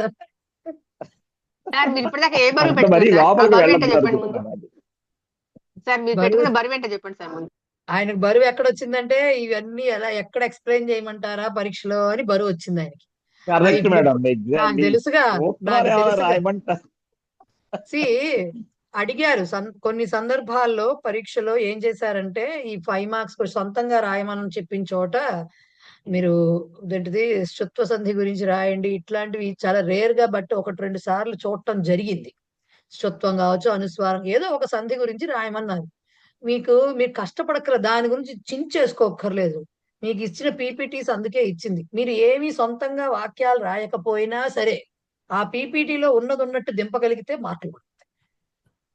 మీరు ఇంకేం చెయ్యకపోయినా పర్వాలా, మీకు ఇచ్చిన పీడిఎఫ్స్ వస్తాయి. ఇప్పుడు కలర్ఫుల్ గా ఉన్నాయి, అంత కలర్లు పెట్టక్కర్లేదు, కానీ యాజ్ ఇట్ ఈస్ గా దానిలో ఉన్న మ్యాటర్ రాసేసి కనుక పెట్టగలిగితే ఈజీగా మార్క్స్ వస్తాయి. ఎందుకంటే కాన్సెప్ట్ అదే కదా. మరి అన్ని చెప్తున్నాం, సకారానికి ఒక డబ్బా ఇచ్చాం, కింద ఇంకో డబ్బా పెట్టాం, పక్కన ఇంకో డబ్బా పెట్టాం, యారోలు ఇట్లా అలా పెట్టాం. అంటే ఇవి ఏమవుతుందంటే ఇవన్నీ గుర్తుంటాయి. ఇవి పిక్చర్ గా ఉంటుంది కాబట్టి ఇవి గుర్తుంటాయి మనకి. రాయడం ఉంటుంది చూసారా, ఇప్పుడు ఇది ఇప్పుడు వచ్చింది కదా, దానికి తర్వాత దానికి ముందు పదాంతము ఈ టర్మ్స్ వినపడవు, ఇటు గుర్తుండవు ఈ టర్మ్స్ మనకి. అందుకనే ఏంటంటే పోనీ అట్లీస్ట్ అదంతా రాస్తే కనీసం 5 మార్క్స్ కి 4 మార్క్స్ వరకు పడిపోతాయి, దాంట్లో తప్పు రాయకుండా ఉంటే మీరు. రైట్, అందుకని ఇచ్చాను. దాని గురించి ఎక్కువ ఆలోచించకండి. ఇంతవరకు చాలా సీజన్స్ లో అయితే ఎప్పుడు అలా ఇవ్వలేదు. జస్ట్ సంధులు విడదీసి పేరు రాయడం, సంధులు కలిపి పేరు రాయడం. అండ్ ఇంకోటి కూడా చెప్తా, ఈ వ్యంజన సంధులన్నిటికీ వేరే బిట్స్ ఉంటాయి, విసర్గ సంధికి సెపరేట్ బిట్ ఉంటుంది. దానికి నియమం అడుగుతారు, అది వచ్చినప్పుడు నేను చెప్తా ఎలా రాయాలని. అదేం పెద్ద కష్టం కాదు. కాబట్టి అవి రెండు మిక్స్ అయిపోతే అలా ఇవన్నీ ఈ బాధలు అక్కర్లా మనకు అసలు. ఓకేనా, ఇంతవరకు అర్థమైంది కదా? ఎస్ విజయ్ కుమారి గారు చెప్పండి. మహోదయే, ఇది పరసవర్ణ సంధిలో వచ్చేసి సగం సూత్రమే అర్థమైనట్టుగా ఉంది నా వరకు. అనుస్వారము అక్కడ వరకు రాలేదు మేడం ఇంకా. ప్రస్తుతం త్వాలతోనే అనుస్వారం అనునాసికగా మారే దగ్గర వరకు అంతవరకు అర్థమైంది, కానీ యారాలావాలు తర్వాత టవర్గంలో లకారము పరమైతే ఈ సగం పార్ట్ అర్థం కాలేదు మేడం. అది ఓకే. ఇంకా నేను అవి రాలేదు కాబట్టి నేను నెమ్మదిగా ఫస్ట్ ఒక్కసారి ఇవి చూసేసి నేను చెప్తాను మేడం. మళ్ళీ మనం వస్తున్నప్పుడు మీకు ఒక్కసారి క్లారిఫై కూడా అయిపోతుంది కదా, చూద్దాం. అలాగే. ఓకే మేడం గారు, నా చిన్న డౌట్ అడగొచ్చండి? అడగద్దు అంటే ఏం చేస్తారు మీరు చెప్పండి మాధవి గారు. సరే, అడగండి. ఊరుకుంటానండి. లేదు అడగండి. ఇప్పుడు అడగండి. కర్కశ వ్యంజనాలు అంటే కాచట తప్పాలేక మేడం గారు? కూడా వాటి ఫ్రెండ్స్ వదిలేస్తే ఎట్లా, మీరు కచట తపాలు కూడా వస్తాయి. ఓహో, సరే. కర్కశం ధన్యవాదాలు. అంటేనే కాస్త కర్కట మోటుగా ఉండేవండి, గజడ దెబ్బలు మోటుగా ఉండవు పాపం. కాబట్టి కర్కశంగా కనిపించేవన్నీ కక్కాలు, చచ్చాట్, అట్ట, తత్త, పప్ప, ఇవన్నీ కర్కశ వ్యంజనాలు. రైట్. ధన్యవాదాలు మహోదయ. రైట్.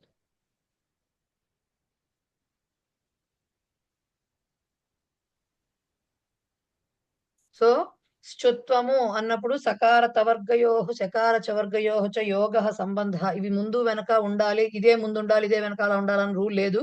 బట్ యాక్చువల్ గా అయితే రూల్ లేదు. మనకు చెప్పిన ఎగ్జాంపుల్స్ అన్ని కూడా పూర్వ పదంలో ఇవే ఉంటాయి, ఉత్తర పదంలో ఇవే ఉంటాయి అన్నట్టుగా చెప్పేశారు. కాబట్టి మనం అలాగే తెలుసుకుందాము. దీనికి మనం చదువుకున్నాం కాబట్టి ఇదిగో ఇవన్నీ దానికి ఎగ్జాంపుల్స్ కూడా మీకు నేను ఇదివరకు ఏ లెసన్ కి ఆ లెసన్ పంపించిన PDF లో ఇంకా డీటెయిల్డ్ గా ఉంటాయి ఎగ్జాంపుల్స్. కానీ మీకు ఎగ్జామ్ లో ఇచ్చేది ఇలాగే ఇస్తారు, ఏదర్ ఇది ఇచ్చి ఇది రాయమంటారు, ఆర్ ఇది ఇచ్చి ఇది రాయమంటారు. సో మధ్యలో కలర్ఫుల్ గా రాసిన మీరు రాయక్కర్లా పరీక్షలో, ఇలా ఉంటే చాలు. ప్లస్ ఇచ్చినప్పుడు ప్లస్ ఇచ్చి 2 పదాలుగా ఇచ్చినప్పుడు కలిపి రాయమన్నప్పుడు ఈ హరిస్తేతే ఇది రాస్తే చాలు, ఇది ఇచ్చి విడదీసి రాయమన్నప్పుడు ఇది రాస్తే చాలు. రైట్. అంతేగాని మధ్యలో ఎక్స్ట్రాలు మనకు అర్థం అవడం కోసం మనం రాసుకున్నవి, అంతకు మించి వేరే ఏమీ లేదు. రైట్. సో ఇదన్నమాట. దీంట్లో మీకు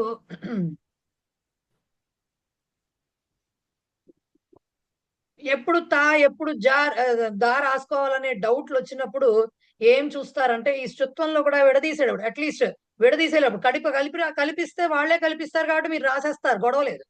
బట్ విడదీసేమన్నప్పుడు ఈ మాటలు ఇచ్చారనుకోండి, మరుచ్చలతి ఉజ్జీవయతి ఇలా ఇచ్చారనుకోండి, ఇప్పుడు ఇక్కడ మరుద్రాయాలా మరుత్రాయాలా ఉద్రాయాలా ఉత్తరాయాలా అనే డౌట్స్ వస్తాయనుకోండి, మీరు ఒక బండ గుర్తు పెట్టుకోండి. ఇట్లాంటి చోట్ల ఇలాంటి మరుచ్చలతి అనే మాట చూసినప్పుడు డబల్ చా కనిపించింది అనుకోండి ఇట్లాగా, అప్పుడు తకారంతో విడదీయండి దాన్ని. ఓకే, తకారంతో విడదీయండి. అలా కాదు, జీవయతి అంటే 3వ అక్షరంతో స్టార్ట్ అవుతుంది, ఇక్కడ డబల్ జా కనిపిస్తోంది అనుకోండి, దకారంతో విడదీయండి. అర్థమవుతుందా? ఇక్కడ ఉత్తరాయచ్చు, బట్ ఆల్రెడీ అక్కడ జస్తం అయి ఉద్దొస్తుంది. రైట్. సో ఎప్పుడు ఇది చిన్న కిటుకు అనమాట. శ్రుత్వంలో ఎప్పుడైతే విడదీసిస్తే కలిపి రాస్తారు, దానిలో డౌట్ లేదు. కలిపిచ్చినప్పుడు విడదీయడం తకారమా దకారమా అని డౌట్ వస్తే ఎలా రాసినా మార్క్స్ ఇస్తారు యాక్చువల్ గా. బట్ ఏంటంటే ఇది మనకి ఎలా ఉంది కాబట్టి రూల్ ప్రకారంగా ఎప్పుడైతే డబల్ చా కనిపించిందో తకారంతో విడదీయండి, డబల్ జా కనపడితే దకారంతో విడదీయండి. రైట్. అలాగే ఇక్కడ కూడా చూడండి, తచ్చింత్యంలో కూడా డబల్ చా కనిపించింది, అందుకు తత్ రాసాం మనం, తద్ రాయలా. రైట్. సో ఇలా అనమాట. మిగతా ప్రాబ్లం లేదు. వీటికి కొంచెం మీకు అదే గుణింజేహాలో కూడా ఇక్కడ జా కనిపిస్తోంది కదా, నేను రాసేస్తానంటే కుదరదు. అక్కడ గుణిణ్ అని ఇక్కడ ఏకారం కనిపిస్తోంది, సో నకారమే రాయాలి ఇక్కడ. అది మీకు తెలుస్తుంది కాబట్టి గొడవ లేదు. ఇక్కడే మీకు ఉజ్జీవయతి ఇచ్చినప్పుడు, మరుచ్చలతి ఇచ్చినప్పుడు, ఇలాంటివి ఇచ్చినప్పుడే మీకు డౌట్ వస్తుంది, ఇది తకారంతో విడదీయాలా దకారంతో విడదీయాలా. అప్పుడు బండ గుర్తు ఇది. ఎప్పుడైతే డబల్ చా కనిపించిందో తకారంతో విడదీయాలి, డబల్ జా కనపడితే దకారంతో విడదీస్తే ఈజీ అయిపోతుంది మీకు. శ్రుత్వం ఇది. రైట్. శ్రుత్వంలో కూడా సేమ్ కదా, షకార టవర్గాలు, ఇక్కడ కూడా అట్లాంటివే ఉపయోగపడతాయి. టీకా ఉంది, డబల్ టా కనపడితే తకారంతో విడదీయండి, బృహత్ అని. అలా కాదు, ఉడ్డయతే డబల్ డా కనపడింది, అప్పుడు ఏం చేయాలి, ఉద్దుతోటి విడదీయాలి. డా గాని ఢా గాని శాఢక్కాలో ఢా కనపడినా కూడా దకారంతో విడదీయాలి. డయనం అసకృత్ డయనం, దీంట్లో కూడా దకారంతో విడదీయాలి. రైట్. ఇలాంటివి వచ్చినాయి అనుకోండి, టీకా అని వచ్చింది అనుకోండి, అప్పుడు మీరు తకారంతో పెడతారు. ఓకేనా? ఇది మనకి ష్టుత్వం. ఇప్పుడు మీకు ష్టుత్వానికి డౌట్లు రావు ఇక. ష్టుత్వానికి.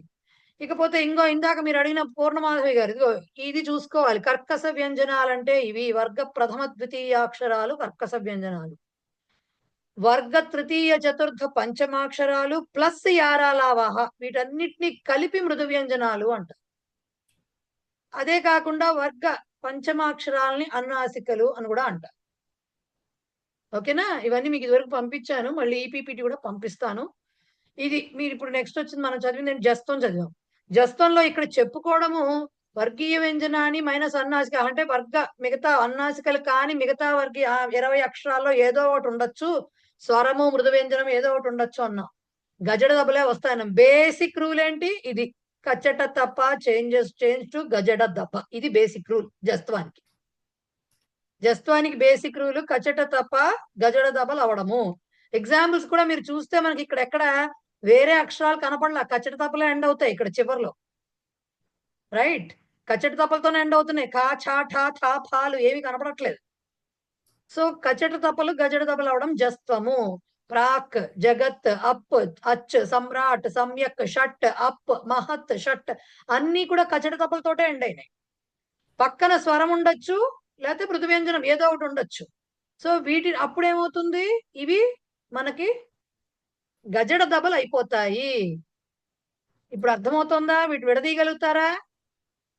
ఎస్. సో జస్త్వం అది చెప్పుకున్నాము.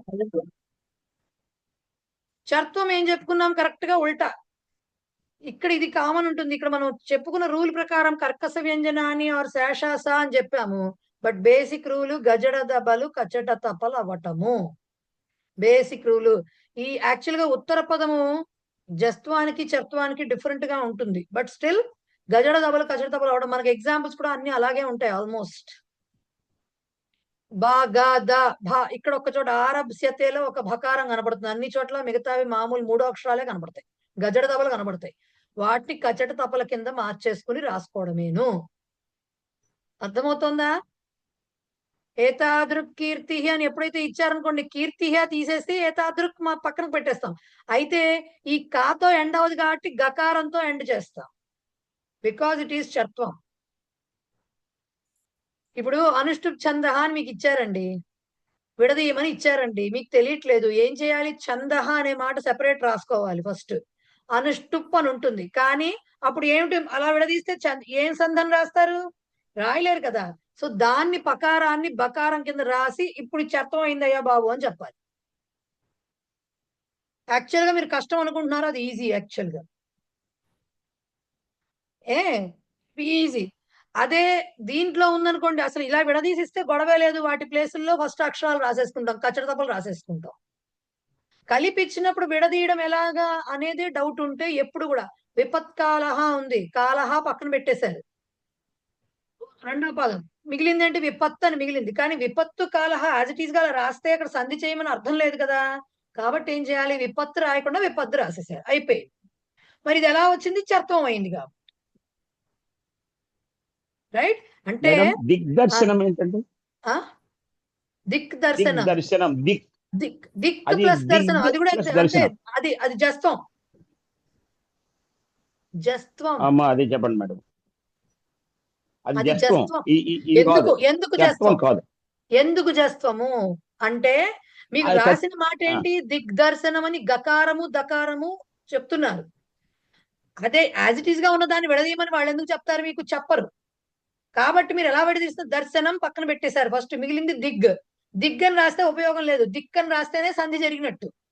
సో దిక్ రాసాము, అదే దిక్ రాసాము, దిక్ ప్లస్ బంధనం అని రాసాము, ఆర్ దర్శనం అని రాసాము. రాసిన తర్వాత ఏమైంది? ఈ కకారం మరి గా, మనకేమో కలిసి ఉన్న పదంలో గా కనబడుతోంది, ఇక్కడేమో కా ఉంది, అయిపోయిందిగా జస్త్వం, రివర్స్ అయింది. ఓకే, అది పిల్లలు సరిగ్గా మాట వినలేదు అనుకోండి, వెనక నుంచి రివర్స్ గేర్ లో మాట వినిపించాలి, రివర్స్ సైకాలజీ అప్లై చేయాలి. రైట్? అదనమాట విషయం. రైట్? సత్కీర్తి మామూలుగానే ఉంది కదండి, సత్కీర్తి బాగుంది కదండి, ఉంది. ఇలా బాగుంటే మిమ్మల్ని విడదీయమని సంధి పేరు రాయమని వాళ్ళు ఎందుకు అడుగుతారు? అడగరు. అడిగారు అంటే అక్కడ ఏదో సంధి జరిగి ఉంటుంది. జరగాలి అంటే 2 పదాలు కనపడాలి. ఒక పదం కీర్తి కనపడుతోంది, రెండో పదం సత్ అంటున్నాం, కానీ సత్ రాయడానికి లేదు ఇప్పుడు, ఆల్రెడీ కలిపేశారు కాబట్టి. సో సత్ రాసే బదులు సత్ అవ్వాలి అంటే అక్కడ ఏం ఉండాలి, సద్దు ఉంటే సత్ అవుతుంది, అలా రాయాలి. రైట్, అర్థమైందా? ఇకపోతే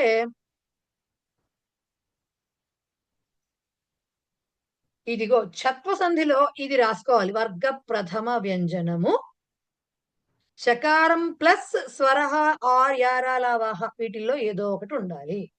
అంటే ఏం చెప్తున్నారు, వస్తుతః పూర్వపదే పదాంతే స్థిత వర్గస్య ప్రథమ వ్యంజనస్య పరే స్థితస్య సకారస్య చకారః భవతి. ఇంత రాయగలరా? ఇంపాసిబుల్, కొంచెం ప్రాక్టీస్ చేస్తే రాయగలరు. సో ఏం చెప్తున్నారు, వస్తుతః అంటే యాక్చువల్లీ పూర్వపదే పదాంతే అంటే పూర్వపదంలో ఎండింగ్ లో ఉన్న వర్గస్య వర్గము యొక్క ప్రథమ వ్యంజనస్య మొదటి వ్యంజనం ఏదైతే ఉంటుందో పూర్వపదం ఎండింగ్ లో పరే అంటే దాని తరువాత స్థితస్య ఉన్నటువంటి శకారానికి చకారము వస్తుంది. ఆ చకారము దేంతో కలిసి ఉండాలి, ఇదే మారుతుంది, ఈ శానే మారుతుంది, బట్ దానికి అది దేంతో కలిసి ఉండాలి, వీటిల్లో ఏదో ఒకటితో ఉంటుంది. జనరల్ గా శా యాజ్ ఇట్ ఈస్ గా ఉండదు కదా, ఏదో స్వరంతో కలిసి ఉండాలి, లేదంటే ఏదో ఒక అక్షరంతో కలిసి ఉండాలి. ఆ అక్షరాలు ఇవి అని చెప్తున్నారు. సో ఇది అన్నమాట దాని మీనింగ్. ఇదిగో అందుకనే దానికి చిన్న మళ్ళీ అర్థం కాదేమో అని పెట్టా. పూర్వపదం ఎండ్స్ విత్ కచట తప్ప, కచట తప్పల్లో ఏదో ఒక దాంతో ఎండ్ అవ్వాలి, ప్రథమ వ్యంజనం అంటే అది. అండ్ శకార ఇన్ ఉత్తర పదం, ఇవి కండిషన్స్ యాక్చువల్ గా. దెన్ శకార చేంజెస్ టు చకార. సో ఏమైంది ఇప్పుడు మీకు మొన్న చత్వం చెప్పినప్పుడు చుత్వం ఎలా అయింది, చత్వం వచ్చింది, దాని తర్వాత చత్వం కూడా ఇంత చెప్పాను. ఇప్పుడు అవన్నీ చెప్పం. ఇప్పుడు డైరెక్ట్ గా మీకు పుస్తకం పరీక్షలో ఎలా ఇస్తే మీరు ఎలా రాయాలో ఇవి డైరెక్ట్ ఎగ్జాంపుల్స్.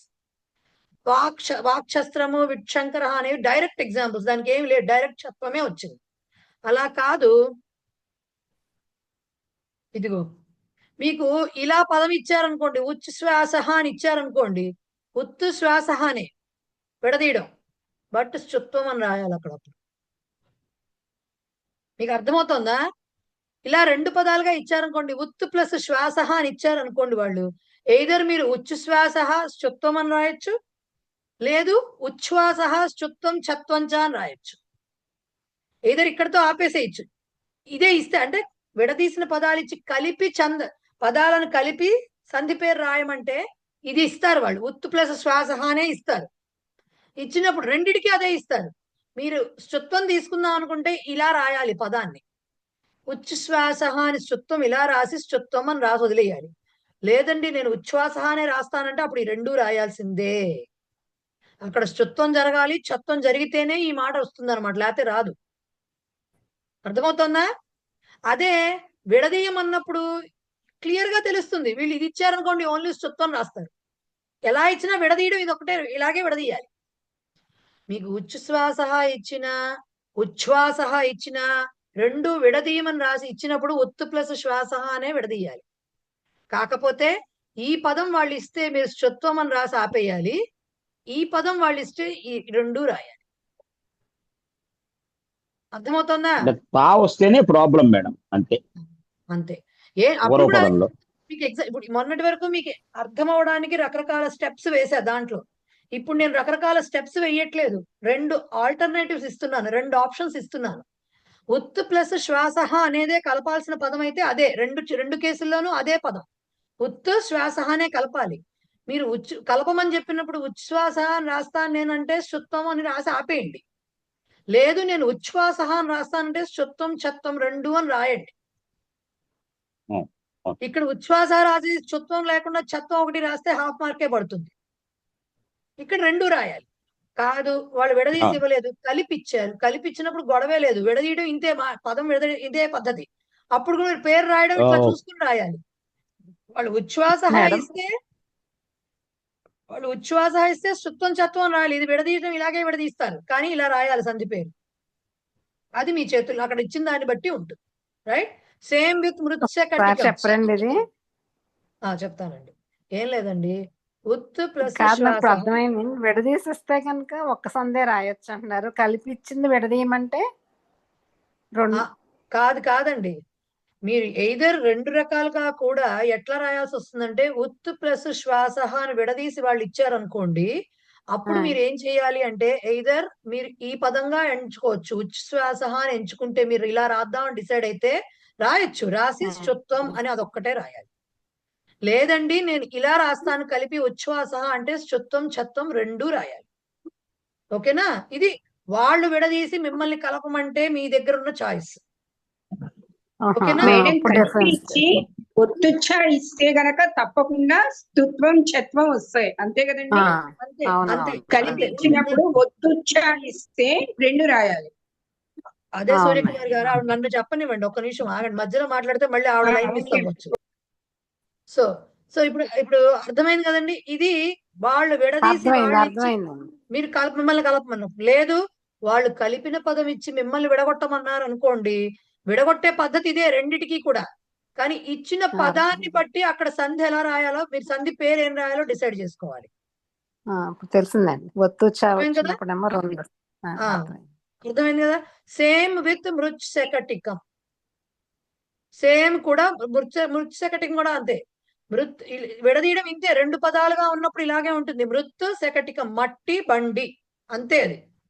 ఓకే, మట్టి బండి, మృత్ శకటికం, ఇవి రెండు పదాలు.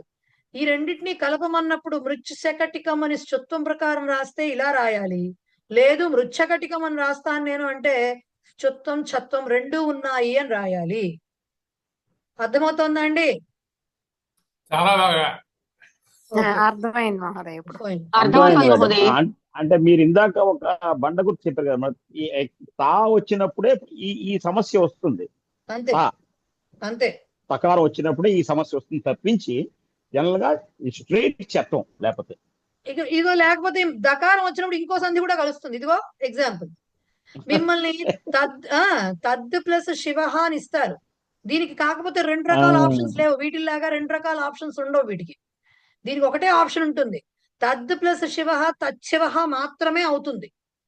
వాళ్ళు తచ్చివ ఇచ్చినా మీరు తద్ ప్లస్ శివ అనే రాయాలి, వాళ్ళు తద్ ప్లస్ శివ ఇచ్చినా మీరు తచ్చివ మాత్రమే రాయాలి. వీటిలాగా రెండు పదాలు ఉండవు వీటికి. కానీ సంధులు మాత్రం మూడు రాయాల్సిందే, శ్చుత్వం చర్త్వం ఛత్వం చ అని రాయాలి. ఎందుకంటే ఈ తద్ శివ తచ్చివ అవ్వాలి అంటే మూడు సంధులు కలిస్తే గాని ఈ రూపం రావట్లేదు. సో మూడు సంధులు రాయాలి, డైరెక్ట్ ఛత్వం రాస్తానంటే ఒప్పుకోరు, మూడు కలిసి ఉంటాయి దాంట్లో. ఓకేనా? అదే అలాంటిదే ఇంకొక ఎగ్జాంపుల్ ఇది కూడా, నటత్ శంకర, నటద్ శంకర అనే విడదీయాలి, నటత్ శంకర అనేదే పదం, వేరే ఆల్టర్నేటివ్ లేదు. కానీ సంధి పేరు మూడు రాయాలి, సంధి పేరు మూడు రాయాలి. అర్థమైందా అండి ఇంతవరకును? సో ఇప్పుడు మీకు నేను ఈ PDF పంపిస్తాను. మొన్నటిదంతానేమో లెసన్ వైజ్ చెప్పుకున్నప్పుడు మనకి డీటెయిల్డ్ గా ఏది ఎలా మారింది అనేది స్టెప్స్ వేసాం. అన్ని స్టెప్పులు మీరు రాయరు. ఇప్పుడు మీరు చూసుకోవాల్సింది నెక్స్ట్, అంటే ఎవరు అర్థమవుతుంది అయిన తర్వాత ఇలా ఇస్తే ఎగ్జామ్ లో ఇలా రాయాలి అని చూసుకోవడానికి ఈ PDF పంపిస్తాను. అన్ని వ్యంజన సంధులు దీంట్లో ఉంటాయి. ఇంతవరకు క్లియరా? ప్రొసీడ్ అవుదామా పక్కకి ముందుకి? ఎస్. ఇక ఈ 5 తీసేస్తే మిగిలినవి ఏమిటి? అనుస్వార, అనునాసిక, అముడ ఆగమ, పూర్వ సవర్ణ, పరసవర్ణ. రైట్? దీంట్లో అనునాసిక సంధి అంటే అర్థం ఏమిటి? అనునాసికలు రావాలి. దేంట్లో రావాలి? ఉత్తర పదంలో అనునాసికలు రావాలి. అంటే అనునాసికలు అంటే వర్గ పంచమాక్షరాలు రావాలి. ఎప్పుడు వస్తాయి వర్గ పంచమాక్షరాలు అంటే? ఎప్పుడు వస్తాయి? వర్గీయ వ్యంజనానికి అనునాసికల పరమైతే. అర్థమైంది కదా? సో ఎప్పుడైతే అమ్మయ్య చెప్పాను ఆన్సర్, చెప్పకపోతే మళ్ళీ అది మొత్తం తీయాలి. సో వర్గీయ వ్యంజనాలు అంటే ఎనీథింగ్ ఉండొచ్చు, వాటికి అనునాసికలు యాడ్ అవ్వాలి, అప్పుడు అనునాసికలే వస్తాయి. అంటే దీంట్లో బండ గుర్తు ఏం పెట్టుకోవాలి? ఉత్తర పదము కంపల్సరీగా అనునాసికలతోటి స్టార్ట్ అవుతుంది. అనునాసికలు కూడా మనకి ఎక్కువగా ఎగ్జాంపుల్స్ లో వచ్చింది నకారాలు, మకారాలు ఎక్కువగా వచ్చింది. రైట్? నకారాలతోటి మాటలుంటాయి, మాతోటి మాటలుంటాయి కాబట్టి అవే ఎక్కువ వస్తాయి. కరెక్ట్? సో ముఖం, నామ, లేకపోతే ఇలాంటివి ఏవైనా వచ్చినా నాతోటి నగరం ముఖం ఇవన్నీ నా మాలతోటి ఎక్కువ ఉంటాయి. నకారంతో నకారంతో యకారంతో మాటలు స్టార్ట్ అవ్వవు కదా, అవి స్టార్ట్ అవ్వవు. మాటలు దేంతో స్టార్ట్ అవుతాయి? నా మాతోటి స్టార్ట్ అవుతాయి. రైట్? నగరం, లేకపోతే నమః, లేకపోతే నమతి, ఏదైనా కావచ్చు వర్డ్. అలాగే ముఖం, మనః, ఇలా ఏమన్నా నాతోటి మాటలు స్టార్ట్ అవుతాయి. సో ఎక్కువగా అనునాసిక సంధిలో మనకు కనిపించేది ఉత్తర పదంలో ఏముంటాయి? ఎక్కువగా ఉండేవి నా ఆర్ మా కనపడుతూ ఉంటాయి ఎక్కువగా. బట్ యువతలు ఏముంటాయి? ఏదో ఒక అక్షరం ఉండొచ్చు చివర్లో, ఏదో ఒక వ్యంజనం ఉండొచ్చు. ఉన్నప్పుడు ఏమవ్వాలి? ఆ వ్యంజనము, ఆ ఉన్న వ్యంజనము ఏ వర్గానికి చెందిందో ఆ వర్గ అనునాసిక అక్కడ వస్తుంది. ఆ వర్గ అక్కడ అనునాసిక అక్కడికి వచ్చి రెండు కలుస్తాయి. లైక్ బృహన్నగరం, బృహత్ ప్లస్ నగరం బృహన్నగరం అయ్యి. బట్ షట్ ప్లస్ ముఖం షండ్ ముఖం చోట ఏమవుతుందంటే వేరే సూత్రం కూడా కలిసి ఏమవుతుంది, ఈ షట్ లో షణ్ అవడం అది ప్రాబ్లం లేదు, ఈ ముఖం అది ప్రాబ్లం లేదు. ఇంకోటి షణ్నామా అని, అది అక్కడ తేడా వస్తుంది. షణ్ణవతి వీటిల్లో తేడాలు వస్తాయి. నవతి నాతో స్టార్ట్ అయినప్పుడు ఇక్కడ ముందు నా వచ్చినప్పుడు ఏమవుతుందంటే ఈ పక్కన ఉత్తర పదంలో ఉన్న నా కూడా ఆటోమేటిక్ గా నా కింద మారిపోతుంది. సో షణ్ణవతి. ఇంకోటి ఏం చెప్పుకున్నాము? ఇంకోటి ఏదో చెప్పుకున్నాం ఇందాక. సో అట్లాంటి చోట్ల జగన్మాత మేడం, జగన్మాత, జగన్మాత అవదా? జగత్ ప్లస్ మాత, జగన్మాత, జగత్ ప్లస్ మాత జగన్మాత. yes, అనునాసిక సంధి అది. అనునాసిక సంధి. అనునాసిక సంధికి మెయిన్ రూల్ ఏంటి? ఉత్తర పదములో అనునాసిక ఉండి తీరాలి. ఉత్తర పదము స్టార్ట్ అవ్వటం అనునాసికతో స్టార్ట్ అయి తీరాలి. పూర్వపదం ఎండింగ్ ఏదో ఒక వ్యంజనం ఉండొచ్చు. ఉన్నప్పుడు ఈ ఉత్తర పదంలో మార్పు రాదు, ఒక్క నా వచ్చినప్పుడు తప్ప. బట్ పూర్వపదంలో ఏవైతే వర్గీయ వ్యంజనాలు ఉంటాయో ఆ వర్గంలో అనునాసికే వస్తుంది. కావర్గం ఉందనుకోండి, అది కవర్గ అనునాసిక ఞ వస్తుంది. చవర్గం ఉంటే దాని వర్గంలో ఉన్న ఞ అని వస్తుంది. లేకపోతే తవర్గం ఉంటే దాంట్లో ఉన్నటువంటిది నా వస్తుంది. టా ఉంటే నా వస్తుంది. పా ఉంటే మా వస్తుంది. సో ఇవి వస్తూ ఉంటాయి. ఇది అనునాసిక సంధి బేసిక్ గా. బట్ గముడాగమ సంధి ఏదైతే ఉందో దానిలో కూడా దీంట్లోనూ డబల్ నాలు కనబడతాయి. బృహన్నగరం ఇలాంటి చోట్ల డబల్ నాలు కనబడతాయి దేంట్లో? అనునాసికలు. గముడాగమలో కూడా కనిపిస్తాయి. కాకపోతే గముడాగమకి మెయిన్ ఇదేంటిది? ఉత్తర పదము స్వరంతో స్టార్ట్ అవ్వాలి. ఉత్తర పదము స్వరముతో స్టార్ట్ అవ్వాలి. గముడాగమ సంధికి ఉత్తర పదము స్వరంతో స్టార్ట్ అవ్వాలి. పూర్వ పదము నా వీటితో ఎండ్ అవ్వాలి. నా అనే వాటితోటి ఎండ్ అవ్వాలి పూర్వపదం. బట్ ఉత్తర పదము ఎప్పుడైతే దీన్ని స్వరంతో స్టార్ట్ అవ్వాలి. అనునాసిక సంధికి గముడాగంకి మెయిన్ డిఫరెన్స్ ఇదే. అనునాసిక సంధిలో ఉత్తర పదము అనునాసికతోనే స్టార్ట్ అవుతుంది. గముడాగములో ఉత్తర పదము స్వరముతో స్టార్ట్ అవుతుంది. స్వరంతో స్టార్ట్ అవుతుంది. ఇది మెయిన్ డిఫరెన్స్ ఆ రెండిటికి. రైట్? సో మీకు గముడాగంలో ఏమవుతుందంటే ద్విరుక్తం వస్తుంది. అంటే డబల్ నా ఇలా వస్తాయి. డబల్ గా ప్రత్యంగాత్మలో వస్తుంది. సగుణీశలో డబల్ నా వచ్చింది. అలా కాకుండా ఏంటది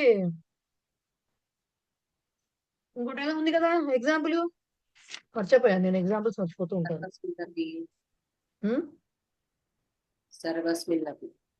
సర్వస్మిన్ అపి దాంట్లో ఏమవుతుంది?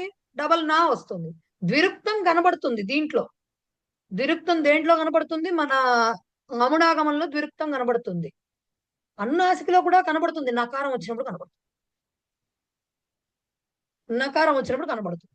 సో ఈ రెండిటికి డిఫరెన్స్ ఎలా కనబడాలి? సర్వస్మిన్ అపి ఇచ్చి బృహన్నగరం రెండు ఇచ్చారనుకోండి, సపోజ్ రెండు ఇచ్చారనుకోండి, అప్పుడు చూడాల్సింది ఏంటి? నగరం స్టార్ట్ అయింది కాబట్టి బృహత్ వచ్చేసింది. నగరం స్టార్ట్ అవుతోంది కాబట్టి అది నాతో స్టార్ట్ అవుతోంది కాబట్టి అది అనునాసికము. ఇక్కడ సర్వస్మిన్ అపి అన్నప్పుడు ఆతో స్టార్ట్ అవుతోంది అపి కాబట్టి ఇది గముడాగమము. ఓకే, అది డిసైడ్ చేసుకో. రైట్? చెప్పండి. గముడాగంలో రెండో డా అంటారా? అది కూడా గా అవుతుంది. గముడాగంలో డా ఉండదు, అంతే. గముడాగం కాదండి, ngము డాగమ అన్నా కూడా ఆ డాతో దీనికి ఏం సంబంధం లేదు. ఉండే అక్షరాలు nga, na, na అంతే, మూడే అంటే ప్రొనౌన్స్ చేసేటప్పుడు గమ్ముడంగా అంటాము. అంటాం, దానికి ఏదో సంధి, అక్కడ మళ్ళీ ఏదో సంధి కలిసి ఆగమ కాస్త డాగమ అయింది అక్కడ. డాగమే కదా, గాగమ కాదు కదా. కాదు కాదు కాదు. ఓకే. అచ్చా మీరు ప్రొనౌన్సియేషన్ అడుగుతున్నారా? ngముడాగమలో ప్రొనౌన్సియేషన్ అడుగుతున్నారా? డాగమ, ngముడాగమ. Okay, thank you. రైట్, అది విషయం. ఇప్పుడు ngముడాగమకి అనునాసికకి డిఫరెన్స్ తెలిసింది కదా. ఎస్ మల్లీశ్వరి చెప్పండి. ఇప్పుడు ఇక్కడ సమ్రాట్ నయతి అక్కడ అనాకి అనావతి ఇచ్చారు కదా. అంటే నాకి అనావతి ఇస్తామా? మామూలు నాకి అదే అంటున్నా. ఎప్పుడైతే సమ్రాట్ నయతి వచ్చినప్పుడు నకారం పిక్చర్ లోకి వస్తుందో అనునాసిక సంధిలో సమ్రాణ అని వచ్చిందో ఈ నా ఆటోమేటిక్ గా నా కింద మారిపోతుంది. దానికి వేరే రూల్స్ ఉంటాయి. దానికి వేరే రూల్స్ ఉంటాయి. మనకు అవన్నీ చెప్పరు కదా. అవన్నీ చెప్పుకుంటూ వెళ్ళాలంటే మనకి సంధి క్లాసు ఈ ఎక్స్ట్రా క్లాస్ కాదు, 2 ఏళ్ళు చెప్పుకోవాలి. ఫస్ట్ నేను చదువుకోవాలి. అమ్మో వదిలేండి మేడం, ఇప్పటికే భయం వేస్తుంది. ఎక్కడ భయం వేస్తుందంటే మేడం, కాదు మహోదయ్, నాకు ఎక్కడ భయం వేస్తుందంటే పదం విడగొడుతుందని బానే ఉంది. ఆ విడగొట్టిన తర్వాత అది ఏ సంధి అంటే సంధి పేరు ఏంటి చెప్పలేకపోతున్నా. ఎన్నిసార్లు ట్రై చేస్తున్నా. అదే ఇప్పుడు అందుకనే కదా ట్రిక్స్ చెప్తున్నది. కొంచెం ఎప్పుడైతే విడదీసింది అది, ఎప్పుడైతే వ్యంజనం అదే అనునాసికతో స్టార్ట్ అవుతుందో ఉత్తర పదం అది అనునాసిక సంధి. ఎప్పుడైతే స్వరంతో స్టార్ట్ అవుతుందో ఉత్తర పదం అది ngముడాగమ సంధి. రైట్, సో అది డిసైడ్ చేసుకో. ఈ 2 సంధులు క్లియర్ కదా ఇప్పుడు. పోతే ఎస్ అనుస్వార సంధి. మేడం చిన్న సందేహం అండి. చెప్పండి సార్. భవానపి మనకి నముడాగమ సంధి అవుతుందా? అసలు సంధే అవదండి అది భవానపి అనేది. ఎందుకు అవ్వదు చెప్తా వినండి. భవానపి ఎలా విడదీస్తారు చెప్పండి సార్. అదే అర్థం లేదు. అదంటారా? అంటే మీరు ngముడాగమ సంధి ప్రకారంగా భవాన్ ప్లస్ అపి ఉంటే ఆ డబల్ నకారంతో ఎండ్ అవుతోంది, స్వరంతో వస్తుంది కాబట్టి భవాన్ నపి అని రావాలి కదా మీరు అడుగుతారు. అదే కదా. అంతే. కానీ నాకు కూడా ఆ డౌట్ వచ్చింది. నేను వెతికా, కానీ అది ఎందుకునో అది జస్టిఫై చేయలేదు ఎవరు. భవానపి అని మాత్రమే రాస్తారు. మామూలుగా అన్న ప్లస్ ఆ నా అయినట్టుగానే రాస్తారనే చూపించారు. మేబీ దానికి ఒక రీజన్ ఏమవ్వచ్చు అంటే దాన్ని ఏమంటారు,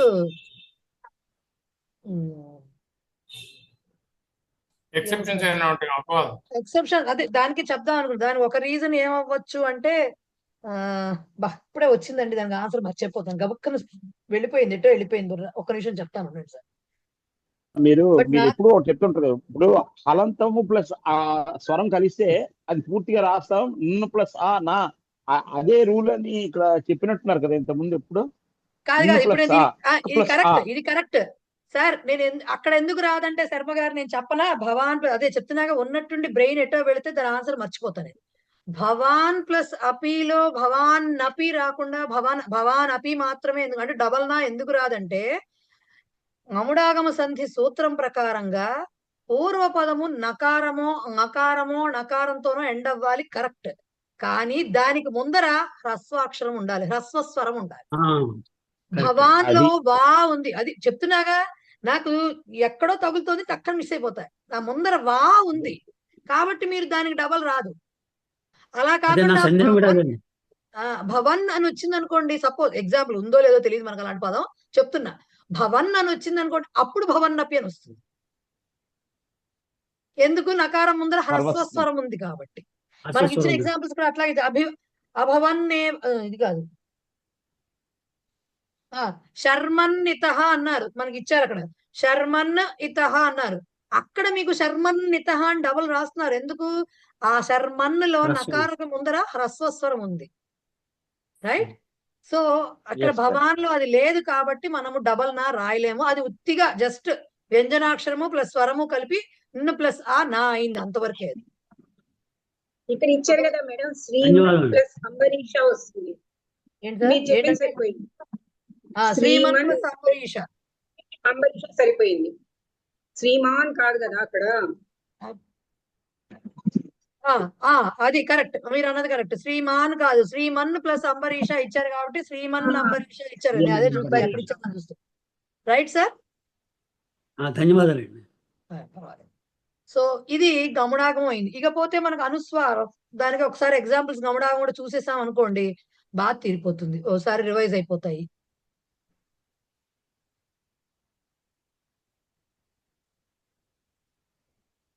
ఏది ఎక్కడున్నాయి? అయ్యో ఇది కాదు, ఇది గముడాగమ సంధికి చెప్పుకున్నాం, హ్రస్వస్వరం ఉండాలి అని చెప్పుకున్నాం కాబట్టి ఉత్తర పదం స్టార్ట్స్ విత్ స్వరహ అన్నాము. పూర్వ పదంలో ఇది ఎందుకు ఇవి ఈ గ్రీన్ కలర్ బాక్సుల్లో పెట్టానంటే ఇవి బండ గుర్తులు వీటికి. సో పెట్టుకున్నాము. సర్వస్మిన్నపి రుదన్నాగత ప్రత్యంగాత్మ ఎట్సెట్రా ఎట్సెట్రా ఎగ్జాంపుల్స్ దీనికి గముడాగమ సంధికి. ఇది అనునాసిక సంధికి ఏమో ఏం చెప్పుకున్నాం, ఉత్తర పదం స్టార్ట్ విత్ అనునాసిక. ఓకే, సో దాంతో ఏమవుతుంది, అదే మాత్రం అనేటటువంటి అనునాసికాది ప్రత్యయము మాత్రంతో వస్తే మాత్రం నిత్యంగా రాయాల్సిందే, తన్మాత్రం అని చెప్పారు వాళ్ళు. అదే చెప్పాం. ఆ ఎగ్జాంపుల్స్ లో మనం ఆల్టర్నేటివ్స్ కూడా చూసాము. ఇక్కడ ఇలాగే చూస్తాం అనమాట వీటిని. సో వాంగ్మయం అనేది నిత్యం. ఇక్కడ వాంగ్మయం అనే చోట ఇలా రాస్తాము అని చెప్పుకున్నాము. అన్ని అనునాసికలతోటి స్టార్ట్ అవుతున్నాయి చూడండి. ఎక్కువగా నా మాత తప్ప ఇంకేం లేవు. రైట్. సో ఇక్కడ వర్గీయ వ్యంజనాలు ఉంటాయి కాబట్టి అనునాసిక సంధికి రకరకాల ఎగ్జాంపుల్స్ ఇవి చూసుకున్నాం మనం. ఇకపోతే ఇదేంటిది, ఇదేం సంధి? ఇది ఏంటండి? మాత్ర తన్మాత్ర ఎందుకైంది? మాత్రం తన్మాత్రం అనునాసిక సంధి అంటే మాత్రం మాత్రం మా వచ్చింది కదా అనునాసికతో స్టార్ట్. రావు గారు మళ్ళీ మొదటికి వచ్చారు. బేసిక్ గా మాత్రం మయం ఉన్నారా? రావు గారు ఎక్కడ ఉన్నారు?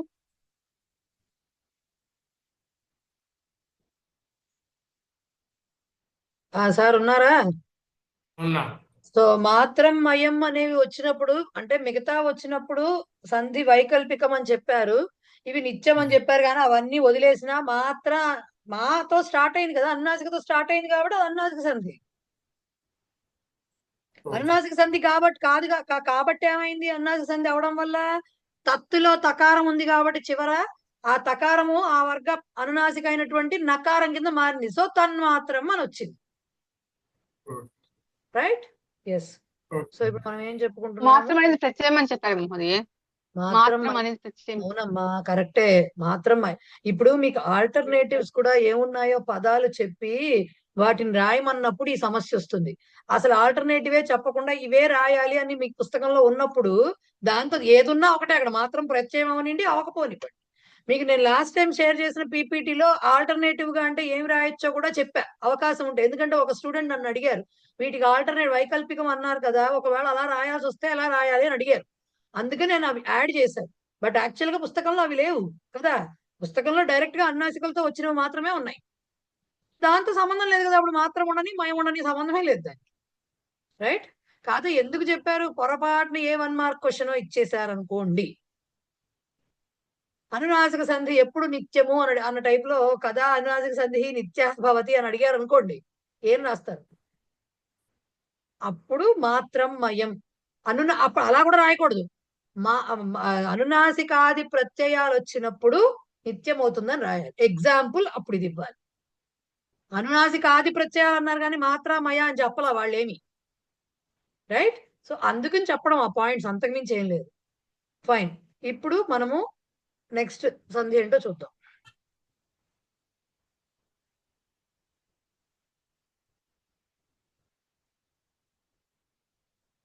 చత్వం అయిపోయింది. పరసవర్ణము ముందు అనుస్వార సంధి.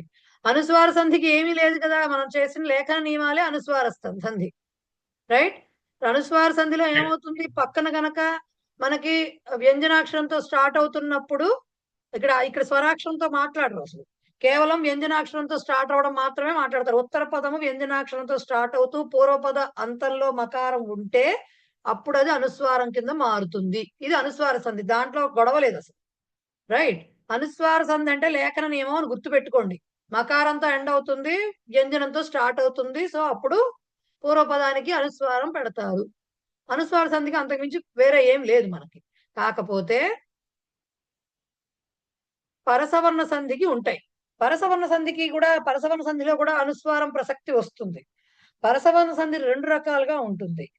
యాక్చువల్ గా 3 రకాలు. ఫస్ట్ 2 రకాలు మెయిన్ ఏంటి, ఒకే పదంలో జరగచ్చు, 2 పదాల మధ్యలో జరగచ్చు. ఎప్పుడు పరసవర్ణ సంధి అంటే ఏంటి, అసలు బేసిక్ గా పరసవర్ణ సంధి అంటే ఏంటి, పరసవర్ణ పూర్వపదం అనుస్వారంతోనే ఎండ్ అవుతుంది. ఇది బండ గుర్తు. పూర్వపదము అనుస్వారంతో ఎండ్ అవుతుంది.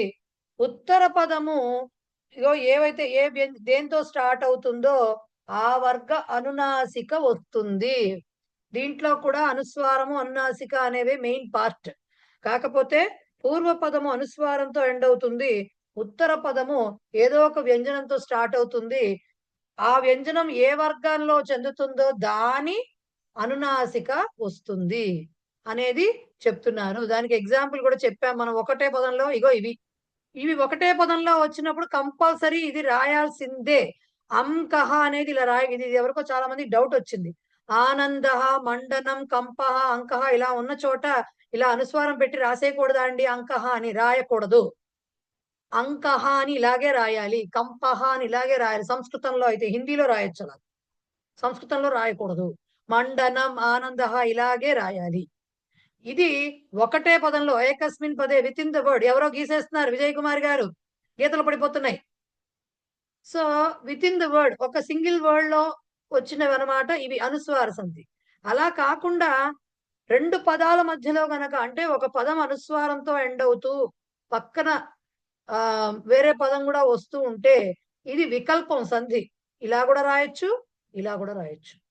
యాజ్ ఇట్ ఈస్ గా 2 పదాలు ఇలా రాసేసేయచ్చు, లేదంటే అహం కరోమి అని ఇలాగా సంబంధ ఇలా కూడా కలిపి కూడా రాయొచ్చు. ఇది ఒక్క చోట మాత్రమే మీరు ఇట్లా రాయడానికి వీలవుతుంది. ఇది ఇక్కడ వికల్పం, ఎందుకంటే ఇవి 2 పదాల మధ్యలో జరుగుతున్నాయి కాబట్టి.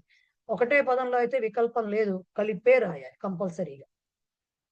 అదే ఇందాక విజయ్ కుమార్ గారు అడిగిన డౌట్, పదాంత తవర్గ లకార అనుస్వార లకార. యాక్చువల్ గా మేడం దీనికి కొన్ని రకాల ఎగ్జాంపుల్స్, చాలా అంటే కొంచెం డీటెయిల్డ్ ఎక్స్ప్లెనేషన్ అది మీ సంధి బుక్ లో ఇచ్చారండి. కాకపోతే మనకు అవేమి ఇవ్వలేదు కాబట్టి, మనకు అవేం చెప్పలేదు కాబట్టి, మనం కేవలం ఇక్కడ ఇచ్చిన ఎగ్జాంపుల్స్ రెండిట్లోనే అవే చూసుకుంటాం మాక్సిమము. పదాంత తవర్గ అన్నారు, తవర్గ అక్షరం ఏదో ఒకటి ఉంది ఇక్కడ. దానికి లకారం గనక యాడ్ అయితే అప్పుడు ఈ తవర్గాక్షరము లకారం కింద మారుతుంది. అంటే అనునాసిక కాకుండా తవర్గలో మిగిలిన అక్షరాలు కలిసాయనుకోండి, తథ దథ, ఈ 4 అక్షరాలకి గనక లకారం యాడ్ అయితే ఆ తవర్గాక్షరం ఏదైతే ఉందో అది లకారం కిందే మారుతుంది. నకారం వచ్చినప్పుడు కూడా తథ దథ నా కదా పంచమాక్షరం, దానికి లకారం యాడ్ అయినప్పుడు కూడా లకారం వస్తుంది. కానీ ఈ నకారం ఉంది కాబట్టి అనుస్వార లకారము వస్తుంది. అంటే పైన చంద్రబిందు పెట్టి ఇలా డబల్లా రాయాలి, దీనికి ఇలా వస్తుంది అని చెప్పారు. ఇది ఇక్కడతో ఆగలేదు, ఇంకా ఎగ్జాంపుల్స్ వేరేవి అనుస్వార యకారానికి అనుస్వార వకారానికి కూడా ఉన్నాయి. అవేమి మీ సిలబస్ లో ఇవ్వలేదు. అండ్ ఎప్పుడు అడిగినా కూడా ఇలాంటివే అడిగారు కాబట్టి మేము కూడా చెప్పట్లేదు, ఎందుకంటే అలాగని అనవసరంగా ఎక్స్ట్రా చెప్పడం అనవసరం. సో గుర్తుపెట్టుకోవాల్సింది ఏంటి, తవర్గాక్షరము అంటే 5 అక్షరాలు ఉండొచ్చు, బట్ ప్లెయిన్ అక్షరాలు ఉన్నంతసేపు ఏమో ఆ తవర్గాక్షరం లకారం కింద మారిపోయి ఇలా ఏర్పడుతుంది. అదే వర్గ అనునాసిక అయినటువంటి నకారంతో ఎండ్ అవుతున్నప్పుడు ఏమవుతుందంటే అప్పుడు కూడా లకారం డబల్ అవుతుంది, బట్ చంద్రబిందు ఇక్కడ దీన్ని అనుస్వార లకారము అంటారు. లా పైన చంద్రబిందు పెడతారు, అది రాసేటప్పుడు ఇట్లా రాస్తారు అనమాట. రాయడానికి వచ్చేసరికి ఈ కలిపి ఇలా రాస్తారు అనమాట. అర్థమైందా అండి ఇప్పుడు? మహోదయ లా ఒకటేనా, లా అనే అక్షరానికి ఒకదానికేనా అట్లా? అలా అదొకటే కాదు చెప్తున్నాగా, లాకి అనుస్వార లకారమే కాదు, వకారానికి యకారానికి కూడా ఉన్నాయి అట్లాంటివి. ప్రస్తుతం మనకు అక్కర్లేదు అది. ప్రస్తుతం మనకు అక్కర్లేదు. సంవత్సర ఉందనుకోండి, దాంట్లో సంవత్సర మామూలుగా అనుస్వారం పెట్టి సంవత్సర రాయొచ్చు, సా రాసి పైన అనుస్వారం పెట్టి పక్కన డబల్ వా రాస్తారు, అది కూడా ఉంది. అలాగే సంయమం పాటించడం అనే మాట విన్నారు కదా మీరు, అది కూడా సంయమః, సం డాట్ పెట్టి యమః రాసేస్తాం మనం మామూలుగా. అది రాయొచ్చు. సం రాసి డాట్ పెట్టి రాసి డబల్ యా రాస్తారు, అది రాస్తారు. సంయమః అని చదువుతారు. అనుస్వార యకారం, అనుస్వార అవేవి మీకు చెప్పలేదు. మీకు చెప్పిన ఎగ్జాంపుల్ ఒకటే. ఒక సంలాపహ ఒకటి వచ్చింది మీకు, సంలాపహ అదొకటి వచ్చింది, విద్వాన్ లిఖతి ఉంది. ఆ రెండే గుర్తుపెట్టుకోండి చాలు, అంతకంటే అక్కర్లేదు. ఉచ్చారణలో తేడా ఉంటుంది. ఉచ్చారణలో తేడా ఎలా వస్తుందంటే, ఇప్పుడు మనం సంయమః అని చదువుతున్నాం, సంవత్సరః అన్నాం, అక్కడ అలా చదవం. సంవత్సరః అని ఆ మకారం పెదాలు కదపం, జాయిన్ చెయ్యం. సంవత్సరః అన్నప్పుడు పెదాలు కలుస్తాయి, రైట్? సంయమః అన్నప్పుడు కలుస్తాయి. సంయమః అంటారు దాన్ని అలాగా. అది అంటే ముక్కుతోటి యకారం అనమాట. అది యాక్చువల్ గా అనుస్వార యకారం అంటే ముక్కు. మీరు హిందీ వాళ్ళని అబ్జర్వ్ చేస్తే సంయమః అనే మాట వాళ్ళకు కూడా ఉంటుంది. సంయం అని పలుకుతారు వాళ్ళు, సంయం అంటారు. ఆ యా అనేది ముక్కుతో పలుకుతారు. వెనకాల ఇది ప్రొనౌన్స్. ఎవరికైనా హిందీ తెలిసిన వాళ్ళు బాగా ఉంటే తెలుస్తుంది వాళ్ళకి, అది సంయం అంటారు, రైట్? సో అలా పలుకుతారు అనమాట. సంయమః అంటే సమ్ అని కలపరు పెదాలు, అదే డిఫరెన్స్. బట్ రెండు ఉన్నాయి చెప్తుంది అది. సంస్కృతంలో ఏంటంటే రెండు రకాలు ఉన్నాయి. మనకు ఊరికే విద్వాన్లకి జస్ట్ చెప్పారు అంతే, చెప్తున్నాగా రుచి చూపించి వదిలేస్తారు. మీకు కావాలంటే తవ్వుకోండి పొండి అని వదిలేస్తారు. అక్కడికి అయిందా? ఇప్పుడు ఏమైనా అనుస్వారం అయింది, అనునాసికం అయింది, అముడాగం అయింది, పూర్వసవర్ణం అయిపోయి పరసవర్ణం అయింది. పరసవర్ణ అంటే గుర్తుపెట్టుకోవాల్సింది ఏంటి? ఎందుకు మీకు రెండు ఉన్నాయి సవర్ణలు, పూర్వ సవర్ణ పరసవర్ణ రెండు ఉన్నాయి. ఈ రెండింటికి డిఫరెన్స్ ఏంటి? పరసవర్ణ అనగానే గుర్తుకు రావాల్సింది పూర్వపదము అనుస్వారం ఉండాలి. పర అంటే పూర్వ గుర్తుకు రావాలి, అనుస్వారం ఉండాలి, పక్కన మీకు వ్యంజనాలు ఏమన్నా ఉండాలి. ఓకేనా? అప్పుడు ఏమవుతుందో చూసుకున్నాం ఇందాక. సో అలా వికల్పాలు ఉంటాయి, లేకపోతే దాని ప్రకారంగా రాస్తాము అని చెప్పాం. అది పరసవర్ణం ఎప్పుడు కూడా రెండు పదాల మధ్యలో ఉండొచ్చు, ఒక పదంలో కూడా ఉండొచ్చు. గుర్తుపెట్టుకో. మీరు వెంటనే పరసవర్ణం అనగానే మీకు గుర్తు రావాల్సింది ఏంటి? లేఖన నియమం కాదు, పరసవర్ణం అనగానే అంకః, మండనం అది గుర్తొచ్చి నెక్స్ట్ ఇది గుర్తు, అహంకరోమి, ఈ రెండు గుర్తుకొస్తే మీకు వచ్చేసినట్టే. ఓకేనా? ఇకపోతే పూర్వ సవర్ణ, దీనికి బండ గుర్తు ఏంటి? ఉత్తర పదం హాతో స్టార్ట్ అవుతుంది. ఉత్తర పదం పరసవర్ణ అన్నప్పుడేమో పూర్వపదం కేసు చూడాలి అనుస్వారం కోసం. ఎప్పుడు పొరిగింటి చూపులే, మనకు అక్కర్లేదు. పొరిగింటి పుల్లకూర రుచి మనకి ఎప్పుడు కూడా. పరసవర్ణ అనగానే పూర్వపదం కేసు చూడాలి, పూర్వ సవర్ణ అనగానే ఉత్తర పదం కేసు చూడాలి. హా ఉండాలి అక్కడ. ఉత్తర పదంలో హా ఉండి తీరాలి, హాతోనే స్టార్ట్ అవుతుంది ఉత్తర పదం. ఓకేనా? పూర్వపదం దేంతో స్టార్ట్ అవుతుంది మరి? వర్గ తృతీయాక్షరంతో స్టార్ట్ అవుతుంది. వర్గ తృతీయాక్షరంతో స్టార్ట్ అవుతుంది పూర్వపదం. కలిసినప్పుడు ఏమవుతాయి? హా ప్లేస్ లో చతుర్థాక్షరం వస్తుంది. నేను నిద్రలో లేపడిగా చెప్పేట్టు గజడ దబలు వస్తాయి, కానీ మనకి మనకి చత్వంలో అక్కడ కూడా కనిపిస్తాయి గజడ దబలు. అమ్మే పొరపాటు అయిపోకూడదు, హా కనపడాలి ఉత్తర పదం. దాని యొక్క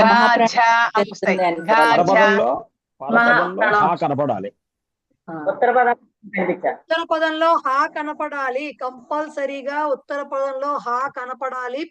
ఇవి ఫిక్స్డ్. పూర్వ సవర్ణం అనగానే ఉత్తర పదం కేసు చూడాలి, అక్కడ హా ఉండాలి. పూర్వపదంలో ఉండాలి, గజడ దబలు ఉండాలి. అప్పుడు ఎలా రాయాలో చూపించాం కదా. హా ఫోర్త్ లెటర్ కింద ఘా ఝా ఢా కింద మారి ఈ రెండు గా కింద ఘా వత్తు అంటే ఘా కలిపి అలా రాయాల్సి వస్తుంది. చూపించాం కదా. ఇది గుర్తుపెట్టుకోవాలి, రైట్? అర్థమైందా? ఇప్పుడు ఒక ఓవర్వ్యూ వచ్చిందా సందుల మీద? క్లారిటీ కొద్దిగా చాలా వచ్చింది మహోదయ. ఇంతకు ముందున్న భయం అయితే ఇప్పుడు లేదు మహోదయ. ఇంతకు ముందున్న భయం అయితే చాలా క్లారిటీ వచ్చింది మేడం. క్లారిటీ చాలా కొంచెం ప్రాక్టీస్ చేస్తాను, నేను ఖచ్చితంగా ప్రాక్టీస్ చేస్తాను, అధిగమిస్తాను ఆ భయాన్ని కూడా. సో ఒక్కసారి కామ్గా ఉండండి, నేను వరుసగా టకటకా చెప్పుకుంటూ వెళ్తాను. శ్చుత్వ శకార చవర్గలే కనపడాలి ఎక్కడ సంధి జరిగిన తర్వాత. ఓకే, విడదీయడం కూడా దాంట్లో డబల్ చా కనపడితే పూర్వపదంలో తా కనపడాలి, డబల్ జా కనపడితే పూర్వపదంలో దా కనపడాలి, అలా విడదీయాలి దాతోటి. శ్చుత్వం అది. ష్టుత్వ సేమ్ అలాగే, షకారం టవర్గం కనపడతాయి, డబల్ టా కనపడితే తాతో విడదీయాలి తకారంతో. డబల్ డా కనపడితే దాతో విడదీయాలి, ఉద్ డయతే ఉడ్డయతే అలా కనపడాలి, రైట్? దాతో విడదీయాలి, అది ష్టుత్వం. జస్త్వం కచట తపలు గజడ దపలు అవ్వడం జస్త్వం. ఇది బండ గుర్తులు. కచట తపలు గజడ దపలు అవ్వడం జస్త్వం. చర్త్వం ఆపోజిట్. గజడ దపలు కచట తపలు అవ్వడం ఎలాగ తెలుస్తుంది? కలిపిచ్చినప్పుడు ఫస్ట్ ఉత్తర రెండు చోట్ల జస్త్వానికి గాని చర్త్వానికి గాని పదము కలిపి విడదీసిస్తే మీరు రాసేస్తారు కలిపి, డౌట్ లేదు దాంట్లో. కలిపిచ్చినప్పుడు రెండో పదాన్ని సెపరేట్ చేయండి ఫస్ట్. రెండో పదాన్ని ఎప్పుడైతే సెపరేట్ చేశారో ముందర పదం ఏదో ఊరికి అంటే ప్రవేశలో లాగా పద విభాగం చెయ్యండి. అప్పుడు ఇది వస్తుంది కదా. ఇది గజడ దవలతో ఎండ్ అయింది అనుకోండి, దాన్ని ఉల్టా చేసి కచ్చర తప్పులతో ఎండ్ చేసి సెపరేట్ చేసి రాసి జస్త్వం అని పెట్టండి. లేదనుకోండి ఇది గజడ దవలతో ఎండ్ అవుతుంది అనుకోండి, అప్పుడు కచ్చట దవలతో ఎండ్ చేసి రాసి చర్త్వం అని పెట్టండి. ఉల్టా అలా చేసుకోండి. రైట్. సత్కీర్తి అని ఇచ్చారనుకోండి, కీర్తి పక్కన పెట్టాలి, సత్ రాస్తారు. సత్ ఉండదు కదా కాబట్టి సద్. సో ఇది చత్వానికి వెళ్ళింది అని రాయాలి సద్దుతో విడదీసి. రైట్. వాగ్బాణం అని ఉందనుకోండి, అప్పుడు ఇంకా బాణం పక్కన పెడతారు, వాగ్ అని రాస్తారు. అరే వాగ్తో కాదు కదా సంధి అవ్వాలంటే వాక్ అని ఉండాలి. సో వాక్ రాసి విడదీసి దాని జస్త్వం అంటారు. రైట్. ఇది బండ గుర్తు జస్త్వానికి చత్వానికి. చత్వానికి చెప్పాను ఉత్తర పదం శకారంతో స్టార్ట్ అవ్వాలి కంపల్సరీగా. పూర్వపదంలో ప్రథమ వ్యంజనమే ఉండాలి, వర్గ ప్రథమాక్షరమే ఉండాలి పూర్వపదంలో. రైట్. వర్గ ప్రథమాక్షరం ఉత్తర పదంలో శకారం ఉండాలి. ఇక్కడ డైరెక్ట్ గా వచ్చే ఎగ్జాంపుల్స్ రెండే ఇచ్చారు. అంటే వాక్ఛస్త్రం విక్షంకర ఈ రెండే డైరెక్ట్ ఎగ్జాంపుల్స్ ఉన్నాయి. మిగతా అన్నిట్లో శ్చుత్వం కలిసి వస్తోంది. ఉచ్ఛ్వాస రెండు రకాలు ఉన్నాయి. ఒక రకంగా రాస్తే శ్చుత్వము, రెండో రకంగా రాస్తే శ్చుత్వ ఛత్వాలు రెండూ రాయాలి. రైట్.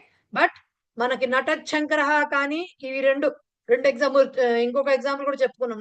నటశంకర తత్శివ, ఈ రెండిటికి తత్ ప్లస్ శివ అనే విడదీయాలి, తద్ ప్లస్ శివ అనే విడదీయాలి, నటద్ ప్లస్ శంకర అనే విడదీయాలి. కలిపి రాసేది ఒకటే పదము కానీ 3 సందులు కలుస్తాయి అక్కడ. శ్చుత్వ చర్త్వ ఛత్వ 3 కలుస్తాయి అక్కడ, అది రాయాలి దానికి. ఇవి అక్కడికి అయిపోయింది. అనుస్వారము అంటే ఏమీ లేదు, లేఖన నియమము. మకారంతో ఎండ్ అవుతుంది, వర్గీయ వ్యంజనం ఉంటుంది, వ్యంజనాక్షరం ఉంటే దాని ప్రకారంగా మకారం అనుస్వారం కింద మారుతుంది. రైట్. సో దాని లేఖన నియమం ఉంది, డైరెక్ట్ లేఖన నియమం. కానీ స్వరాక్షరంతో సంబంధం ఉండదు.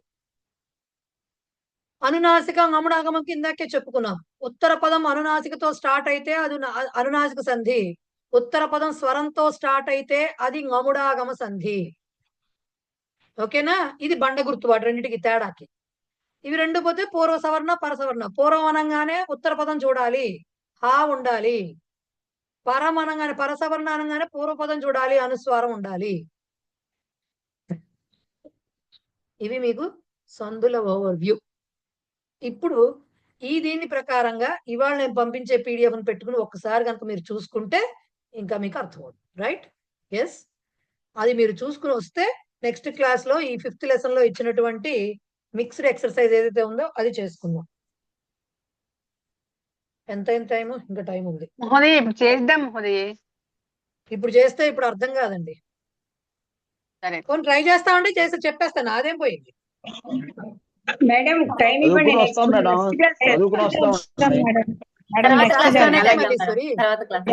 ఒక్కసారి ఇప్పుడు ఒక క్లారిటీ వచ్చింది. వీలైతే ఈ క్లాస్ అప్లోడ్ అయ్యాక మళ్ళీ వింటారు, కొంచెం క్లారిటీ వస్తే అప్పుడు చేసేస్తారు. ఇక డౌట్ ఉండదు, మళ్ళీ ప్రిపరేషన్ కూడా అవసరం లేదు కదా ఎగ్జామ్ టైంలో.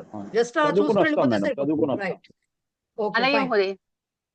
ఓకే. మొన్న మనము మన ఈ సిస్టమ్ తోటి కొన్ని జూమ్ తోటి ప్రాబ్లం వల్ల ధ్యేయ సదా సవితృమండల మధ్యవర్తి సంగ్రాహ్య విషయాల్లో శ్లోకం చెప్పుకోలేకపోయాము. ఇప్పుడు చెప్పుకుందాం చూడండి. ధ్యేయ సదా సవితృమండల మధ్యవర్తి నారాయణ సరసిజాసన సన్నివిష్ట కేయూరవాన్ మకర కుండలవాన్ కిరీటీ హారీ హిరణ్మయ వపుర్ధృత శంఖు చక్ర. ఇది మన ఆదిత్య హృదయంలో ధ్యాన శ్లోకం కింద ఉంటుంది. సో ఏమిటి ధ్యేయ సదా ధ్యేయ అంటే ధ్యానింపదగినవాడు. ఎవడు? సదా సవితృమండల మధ్యవర్తి. మనం చెప్పుకున్నాం, ఎల్లవేళలా సవితృమండలం మధ్యలో తిరిగేవాడు, ఉండేవాడు. వర్తి అంటే ఉండేవాడు. వర్తతే నుంచి వచ్చింది అనమాట ఈ వర్తి అనేది. సో అక్కడ ఉంటూ ఉండేవాడు, మధ్యలో ఉండేవాడు. నారాయణ ప్రత్యక్ష నారాయణుడని సూర్యనారాయణుడని పిలుస్తాం కాబట్టి సాక్షాత్తు నారాయణుడే ఆయన. Okay, so Narayana. ఇంకా ఏమంటున్నారు? సరసిజాసన సన్నివిష్ట. సరసిజ ఆసన సన్నివిష్ట. సరసిజము అంటే సరసిజాత. సరసిజ అంటే సరస్సులోంచి పుట్టేది. ఏమిటది? కమలము. కమలములో ఆసన సన్నివిష్ట. ఆ కమలంలో ఆసనం అంటే స్థిరాసనంగా, సన్నివిష్టం చక్కగా ఏమంటారు, అధిష్ఠించి ఉంటూ కూర్చున్నవాడు అని అర్థం. ఓకే, సరసిజాసన సన్నివిష్ట. కమలము ఆసనముగా, సరసిజ ఆసనం కమలము ఆసనముగా దాని మీద కూర్చుని ఉన్నవాడు అని అర్థం అన్నమాట. ఆ తర్వాత కేయూరవాన్. కేయూరాలంటే భుజకీర్తులు అంటాం కదా. కేయూరాలంటే చేతులకు పెట్టుకునే ఆభరణాలు. సో అవి ఉన్నవాడు. కేయూరవాన్. గుణవాన్ అంటే గుణవంతుడైనట్టుగానే కేయూరవాన్ అంటే కేయూరములు అవన్నీ కలిగిన వాడు. ఇంకా ఏమిటి? మకర కుండలవాన్. కుండలాలంటే చెవులకు పెట్టుకునే ఆభరణాలు కదా. కుండలాలంటే అవి ఎలా ఉన్నాయట? మకర కుండలాలు అంటే మొసలి ఆకారంలో ఉన్నాయట. మొసలి ఆకారములో ఉన్నటువంటి చెవి రింగులు, అదే చెవి దిద్దులు, ఏదైతే చెవి ఆభరణాలు కలవాడు కేయూరవాన్. మకర కుండలవాన్ అంటే. కిరీటి అంటే కిరీటము ధరించిన వాడు. ఓకే, ఇంకా హారి అంటే హారములన్నిటినీ ధరించిన వాడు. ఇంకా హిరణ్మయ వపుహు ధృత శంఖు చక్ర. ఇవన్నీ సమస్త పదాలు యాక్చువల్ గా. హిరణ్మయము అంటే హిరణ్యము అంటే బంగారం, దానితో కూడినటువంటి మయము, దానితో కూడినటువంటి వపుహు శరీరం కలవాడు అంటే బంగారు మేనిఛాయతో మెరిసిపోయేవాడు. బంగారం శరీరం కలవాడంటే బంగారం శరీరం ఉంటుంది అంటే ఎవడు? ఆ రంగుతో అలా ప్రకాశిస్తున్నవాడు, అంత ప్రకాశవంతుడు. ధృత శంఖు చక్ర. శంఖ చక్రములను ధరించినవాడు. సో అటువంటి మన నారాయణ స్వరూపుడు అయినటువంటి సూర్యుడికి, సూర్యుడు ఎల్లవేళలా ధ్యేయ అంటే మీరు తవ్యతనియర్ వచ్చాక ధ్యాతవ్య అని అర్థం. ధ్యేయ అంటే ధ్యాతవ్య అంటే ధ్యానింపతగినవాడు, ధ్యానించవలసినవాడు అని అర్థము దానికి. రైట్.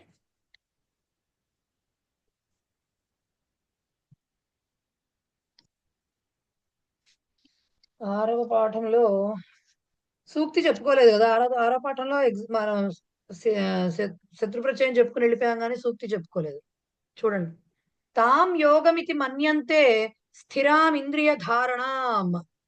తాం యోగం ఇతి మన్యంతే స్థిరాం ఇంద్రియ ధారణాం. స్థిరాం స్థిరమైనటువంటి అంటే చెక్కు చెదరని, సడలించని అటువంటి ఇంద్రియ ధారణం. ఇంద్రియ ధారణ అంటే ఏంటి? ఇంద్రియాలను వశపరుచుకోవడం.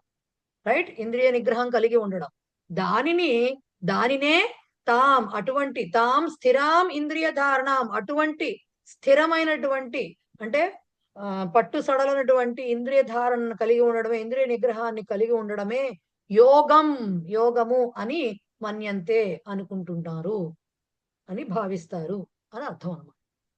ఓకే, అది దాని యొక్క సూక్తి యొక్క తాత్పర్యం. ఇవన్నీ అయిపోయినాయి కదా. మనము ప్రహేళిక తీయండి. పూజాయాం కిం పదం ప్రోక్తం కిం వా పురుషవాచకం క ఆయుధతయా ఖ్యాతః ప్రలంబాసుర విద్విషః. పూజాయాం కిం ప్రోక్తం, కిం పదం ప్రోక్తం, కిం వా పురుషవాచకం కః ఆయుధతయా ఖ్యాతః ప్రలంబాసుర విద్విషః. ఏం చెప్తున్నారు? పూజాయాం, పూజకు అంటే మంచి శుభము అని వాడడానికి ఉపయోగించేటటువంటి కిం పదం ప్రోక్తం, ఉపయోగించేటటువంటి పదము ఏమిటని చెప్పారు. పూజాయ మంచి శుభం అనే వాడడంలో అని చెప్పటానికి కిం పదం ప్రోక్తం, ఏ పదము చెప్పబడినది? First question. కిం వా పురుషవాచకం, పురుషవాచకము అంటే పురుషుడు అని చెప్పేటటువంటి పదం ఏది? పురుషవాచకం అంటే ఏంటి? పురుషుడు అని అర్థం ఇచ్చే పదము ఏది? నెక్స్ట్ ఏం చెప్తున్నారు? కహ ఆయుధతయా ఖ్యాత, ఏ ఆయుధముతో ఖ్యాత అంటే ప్రఖ్యాతి పొందాడు, ఎవడు? ప్రలంబాసుర విద్విష. ప్రలంబాసురుడ విద్విష అంటే శత్రువు.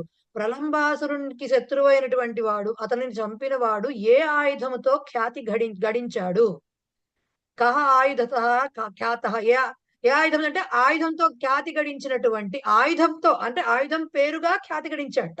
ప్రలంబాసురునికి శత్రువు అయినటువంటి వాడు ఆయుధం పేరుతో ఖ్యాతిని పొందేట వాడెవడు అని అడుగుతున్నారు. ఇక్కడ పూజ అంటే అర్థం ఏంటంటే శుభము అని చెప్పేటప్పుడు మనము మామూలుగా ఏం చెప్తామంటే సు అంటామా, సుప్రభాతం అంటున్నామా, శుభోదయం, శుభ అది వేరనుకోండి, సుప్రభాతం సు వాడుతున్నాం కదా. సో పూజాయాం కిం ప్రోక్తం అంటే సు అనమాట. దీనికి చెప్పడం అర్థం చెప్పడం, దీనికి ఆన్సర్ చెప్పడం కష్టమేనండి. సు అని అర్థం. ఓకే, నెక్స్ట్ పురుషవాచకం అంటున్నారు. ఇది మీకు పరిచయాలో ఒక ఇది వచ్చింది కదా, ఏకోనావింశతి. సో నా, ఓకే, సో సు నా 2 పదాలు వచ్చాయి. ఇప్పుడు కహ ఆయుధతయా ఖ్యాత. ఇప్పుడు ఆయుధం పేరు చెప్పాలి, ఆయుధాన్ని ఏమంటారు ఇక్కడ. దీని క్లూ ఏంటి? ప్రలంబాసుర విద్విష అంటే ప్రలంబాసురుని చంపినవాడు ఎవడంటే బలరాముడు. బలరాముడు ఆయుధం ఏమిటి? నాగలి, హలధరుడు అంటారు ఆయన్ని కదా. నాగలికి మనకు తెలిసిన పేరు హలం ఆర్ లాంగలం, ఇలాంటివే మనకు తెలుసు కదా. రామాద్యాచయ మేదిని దాంట్లో లాంగలం అని మాత్రమే తెలిసింది మనకి, ఆ 2 తెలుసు, మిగతా తెలియదు. సీరహ అనే ఒక పదం ఉందిట, సీరహ అనే ఒక పదం ఉందిట. వీటన్నిటికీ సునా సీరహ అంటే యాక్చువల్ గా నాకు అర్థమైంది ఏంటంటే ఈ ప్రహేళిక ఎన్నిసార్లు చెప్పినా నాకు అంతుపట్టని విషయం ఏంటంటే, ఇప్పుడు ఈ సునాసీరహ అంటే ఇంద్రుడుట, కానీ ఇంద్రుడు అనే పదం ఇక్కడ ఎక్కడ వచ్చింది, ఇక్కడ ఎక్కడ చెప్పారు అనే విషయం నాకు అర్థం కాదు. అంటే ఇప్పుడు ఇవన్నీ కలిస్తే ఇంద్రుడు అనే అర్థం వస్తుంది, నాకలోకాధిపతి లేదా సురాధ్యక్షుడు ఇలా అని చెప్తే ఓకే అనుకోవచ్చు, చెప్పలేదు. కానీ వాళ్ళు ఇచ్చింది అంతే కాబట్టి మనం ఏమి చేయలేము, అలాగే చదువుకోండి. రైట్, అది విషయం. ప్రోక్త అంటే ఏంటి మేడం? ప్రోక్తం, ప్రోక్త, ఉక్త అంటే అర్థం ఏంటి? ఉక్తం అంటే మేడం గుణసంధి కదండి అక్కడ చెప్పబడింది. గుణసంధే కానీ గుణసంధి. మేడం ఇప్పుడు లాంఘలం అన్నారు కదా, ఇందాక పూర్వ సవర్ణ సంధి అది లాంఘలం.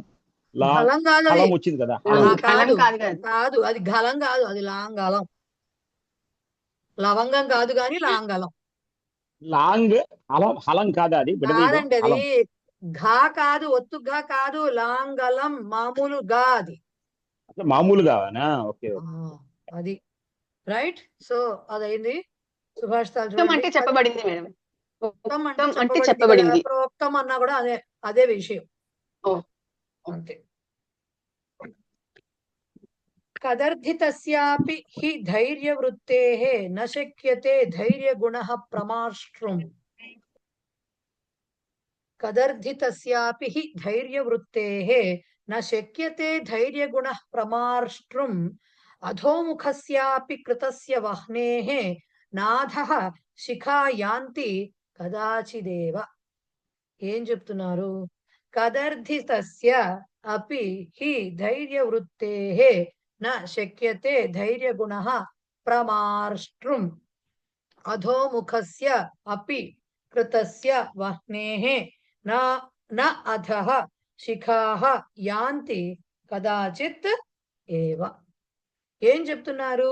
కదర్ధితస్య, కదర్ధిత అంటే అర్థం ఏంటంటే తృణీకరించబడిన వాడు. మీకు పీడించిన అనే మాట ఇచ్చారు, యాక్చువల్ గా అర్థం ఏంటంటే తృణీకరించబడటం అంటే ఇన్సల్ట్ చేయడం, అవమానం లెక్క చేయకుండా మాట్లాడతారు కదా, వీడికేం తెలిసిపోని తీసి పారేసినట్టు మాట్లాడతారు కదా, దానిని కదర్ధితస్య అపి ధైర్యవృత్తేః. ధైర్యవృత్తి అంటే యాక్చువల్ గా ధైర్యం కలిగి ఉండడం. ఇక్కడ ఇది సమస్త పదము కాబట్టి ధైర్యవృత్తి కలిగిన వాడు అంటే గొప్ప ధైర్యవంతుడైనా కూడా, ఓకే, గొప్ప ధైర్యవంతుడు ఏంటది? అతని యొక్క ధైర్య గుణ. ఏం చెప్తున్నారు? మొత్తం చెప్తాను మళ్ళీ ఒకసారి. ధైర్యవృత్తేః ఎవరిది? కదర్ధితస్య ధైర్యవృత్తేః. కదర్ధితస్య అంటే తృణీకరించబడినప్పటికీ, ధైర్యవృత్తేః అంటే ధైర్యము కలవాడి యొక్క ధైర్యగుణ, ఆ వాడిలో ఉన్నటువంటి ఆ ధీరత్వము, ఆ ధైర్య గుణం ఏదైతే ఉందో వాడిని తీసి, నిజంగా అంత ధైర్యవంతుడైతే వాడిని తృణీకరించినా అవమానించినా కూడా వాడి యొక్క అంటే వాడిలో ఉన్నటువంటి ఆ ధైర్య గుణము ప్రమార్ష్ట్రుం. ఈ మార్ష్ట్రుం అంటే మార్జయతి వెర్బ్ ఉందా మీకు? మార్జయతికి తుమున్ ప్రత్యయం, మార్జితుం అని రాస్తారు మీది వరకు. మార్స్ట్రుమ్ అనే కూడా ఉంది దాంట్లో. మార్జితుమే కాదు, మార్స్ట్రుమ్ అనేది కూడా ఉంది. మార్జితుం, మార్స్ట్రుమ్ మీరు అష్టాధ్యాయులు ఒకటి చూస్తే కనబడుతుంది.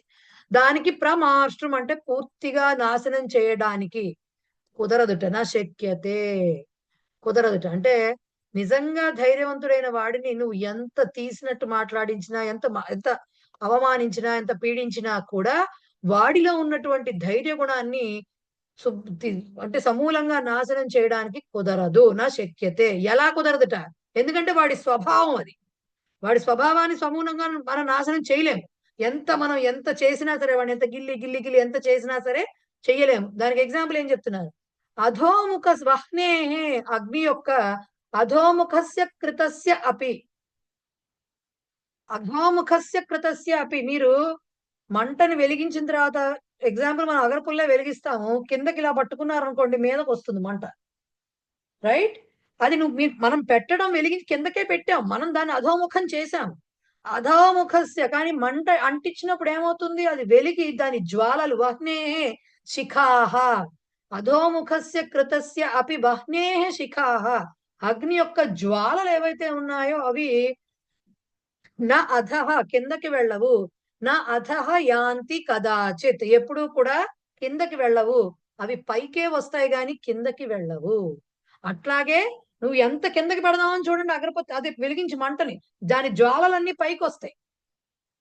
అలాగే ధైర్య గుణం ఉన్నవాడికి, ఎవరికైతే ఉన్నాడో నిజంగా ధైర్య గుణం ఉన్నవాడిని నువ్వు ఎంత బాధించినా సరే వాడి యొక్క ధైర్య గుణం మాత్రం నువ్వు తుడిచివేయడానికి కుదరదు. వాడికి ఇంకా పెరుగుతుంది తప్ప తగ్గదు అని చెప్పడం దాని యొక్క ఉద్దేశ్యం అన్నమాట. ఇంకొక సుభాషితం కూడా ఉంది, చెప్పేసుకుని ఆపేద్దాం. ఈ సుభాషితం చాలా బాగుంటుంది, అసలు యాక్చువల్ గా అందరికీ వర్తించేది. నా గుణీ గుణినం వేత్తి గుణీ గుణిషు మత్సరి గుణీచ గుణరాగీచ విరళ సరళవో జనః. నా గుణీ గుణినం వేత్తి, నా అగుణీ గుణినం వేత్తి, నా గుణి అయింది అది. నా అగుణీ గుణినం వేత్తి గుణీ గుణిషు మత్సరి గుణీచ గుణరాగీచ విరళ సరళ జనః. ఏం చెప్తున్నారు? నా అగుణి, అగుణి అంటే గుణము లేనివాడు, అంటే సద్గుణాలు లేనివాడు, చెడ్డవాడు. వాడు గుణినం నవేత్తి, మంచివాడిని తెలుసుకోలేట్టువాడు. వాడెవడు వాడి మంచితనాన్ని గుర్తించలేడు, తెలుసుకోలేడు. మరి పోనీ తెలుసుకున్న గుణి, వాడికి మంచితనం ఏమిటో తెలిసిన వాడు, వాడిలో ఉన్నవాడు గుణి గుణిషు, వేరే గుణవంతుల పట్ల, వేరే మంచి వాళ్ళ పట్ల మత్సరి, ఈర్ష్య కలిగి ఉంటాడు. ఓకే, వీడికేమో తెలియదు వాళ్ళ మంచితనం ఏంటో ఈ దుర్జనుడికి తెలియదు. తెలిసిన సజ్జనుడికి వేరే సజ్జనులను చూస్తే వీడికి ఈర్ష్య. మరి గుణీచ, వాడికి గుణాలు కలిగి ఉండి మంచివాడయ్యుండి, గుణ రాగీచ, వేరే రాగి అంటే రాగము అంటే ప్రేమ ఆర్ ఇష్టం ఆర్ వాళ్ళ పట్ల రెస్పెక్ట్ ఏదైనా కావచ్చు. సో వాడు గుణవంతుడై ఉండి ఇతర సజ్జనుల పట్ల కూడా ప్రేమ భావము కలిగి ఉండేవాడు. అలాంటి సరళ జనః, అలాంటి సింపుల్, సరళ అంటే సింపుల్, సాధారణమైనటువంటి సింపుల్ గా ఉండేటువంటి జనః మనిషి, విరళ రేర్, అరుదు, రైట్? అలాంటి వాడు ఉండడు. మనం మంచివాడమే, అయ్యో వాడెంత మంచివాడు అని మన మంచితనం మనకు ఉంటుంది. సరే, వాళ్ళని కూడా ఇంకోళ్ళు కూడా పొగుడుతున్నారు అనుకో, ఇద్దరిని నన్ను పొగుడుతున్నారు కదా అనుకోడు వీడు, నాకే ఉంది వాడికి లేదు అనుకుంటాడు. సో గుణములు ఉన్నవాడు వేరే వాళ్ళ పట్ల అసూయగా ఉంటాడు, వేరే గుణవంతుల పట్ల. లేనివాడు అసలు వాడికి అర్థమే కాదు ఉన్నాయో లేదో, ఎవడు మంచివాడు. సో ఇలా రెండు రకాల క్వాలిటీస్ ఉన్న మనిషి అనేది దొరకడం అనేది ప్రపంచంలో దుర్లభము. విరళ అంటే రేర్ అని అర్థం. ఓకే, ఇది దీని యొక్క తాత్పర్యం. ఇక్కడికి నేను ఆపేస్తున్నాను. అన్వయాలు మిగతాదంతా rest of the feature film, remaining part of the feature film mostly నేను పెడతాను మెసేజ్. థర్స్డే కాకుండా వెన్స్డేనే ఉండొచ్చు క్లాసు. థర్స్డేనా వెన్స్డేనా డైలమాలో ఉన్నాము, కొంచెం పని మీద వెళ్ళడానికి. సో ఒకవేళ థర్స్డే అని డిసైడ్ అయితే వెన్స్డేకి అని చెప్పి ఏ విషయం రేపు సాయంత్రానికి తెలుస్తుంది. రేపు సాయంత్రం నేను మెసేజ్ చేస్తాను. ఓకేనా? మోస్ట్లీ ఉంటే ఎల్లుండే ఉంటుంది క్లాస్. అప్పుడు థర్స్డే ఉండదు, 2 రోజులు ఉంటుంది అనుకోకండి, ఏదో ఒక రోజే ఉంటుంది. బట్ వెన్స్డేనా థర్స్డేనా అనేది చెప్తాను, right? Yes, Ekta Mantra and Shanti Mantra. Malleswari పాడేసేయండి, time లేదు ఇంకా. అలాగే. ఏకతా మంత్ర. యం వైదికా మంత్ర దృశః పురాణాః ఇంద్రం యమం మాతరిశ్వానమాహుః వేదాంతినో నిర్వచనీయమేకం యం బ్రహ్మ శబ్దేన వినిర్దిశంతి సైవాయమీకం శివైత్యవోచన్ యం వైష్ణవా విష్ణురితి స్తువంతి బుద్ధస్తథార్హన్నితి బౌద్ధ జైనాః సత్రీ అకాలేతి చ సిద్ధ సంతః సాక్తేతి కేచిత్ ప్రకృతిః కుమారః స్వామీతి మాతేతి పితేతి భక్త్యా యం ప్రార్థయంతే జగదీశితారం స ఏక ఏవ ప్రభురద్వితీయః స ఏక ఏవ ప్రభురద్వితీయః. శాంతి మంత్రః. ఓం సర్వే భవంతు సుఖినః, సర్వే సంతు నిరామయాః, సర్వే భద్రాణి పశ్యంతు, మా కచ్చిత్ దుఃఖభాగ్ భవేత్. ఓం ఓం శాంతి శాంతి శాంతి. శాంతి. నమస్కారం. హరి ఓం. ధన్యవాదాలు. ధన్యవాదాలు.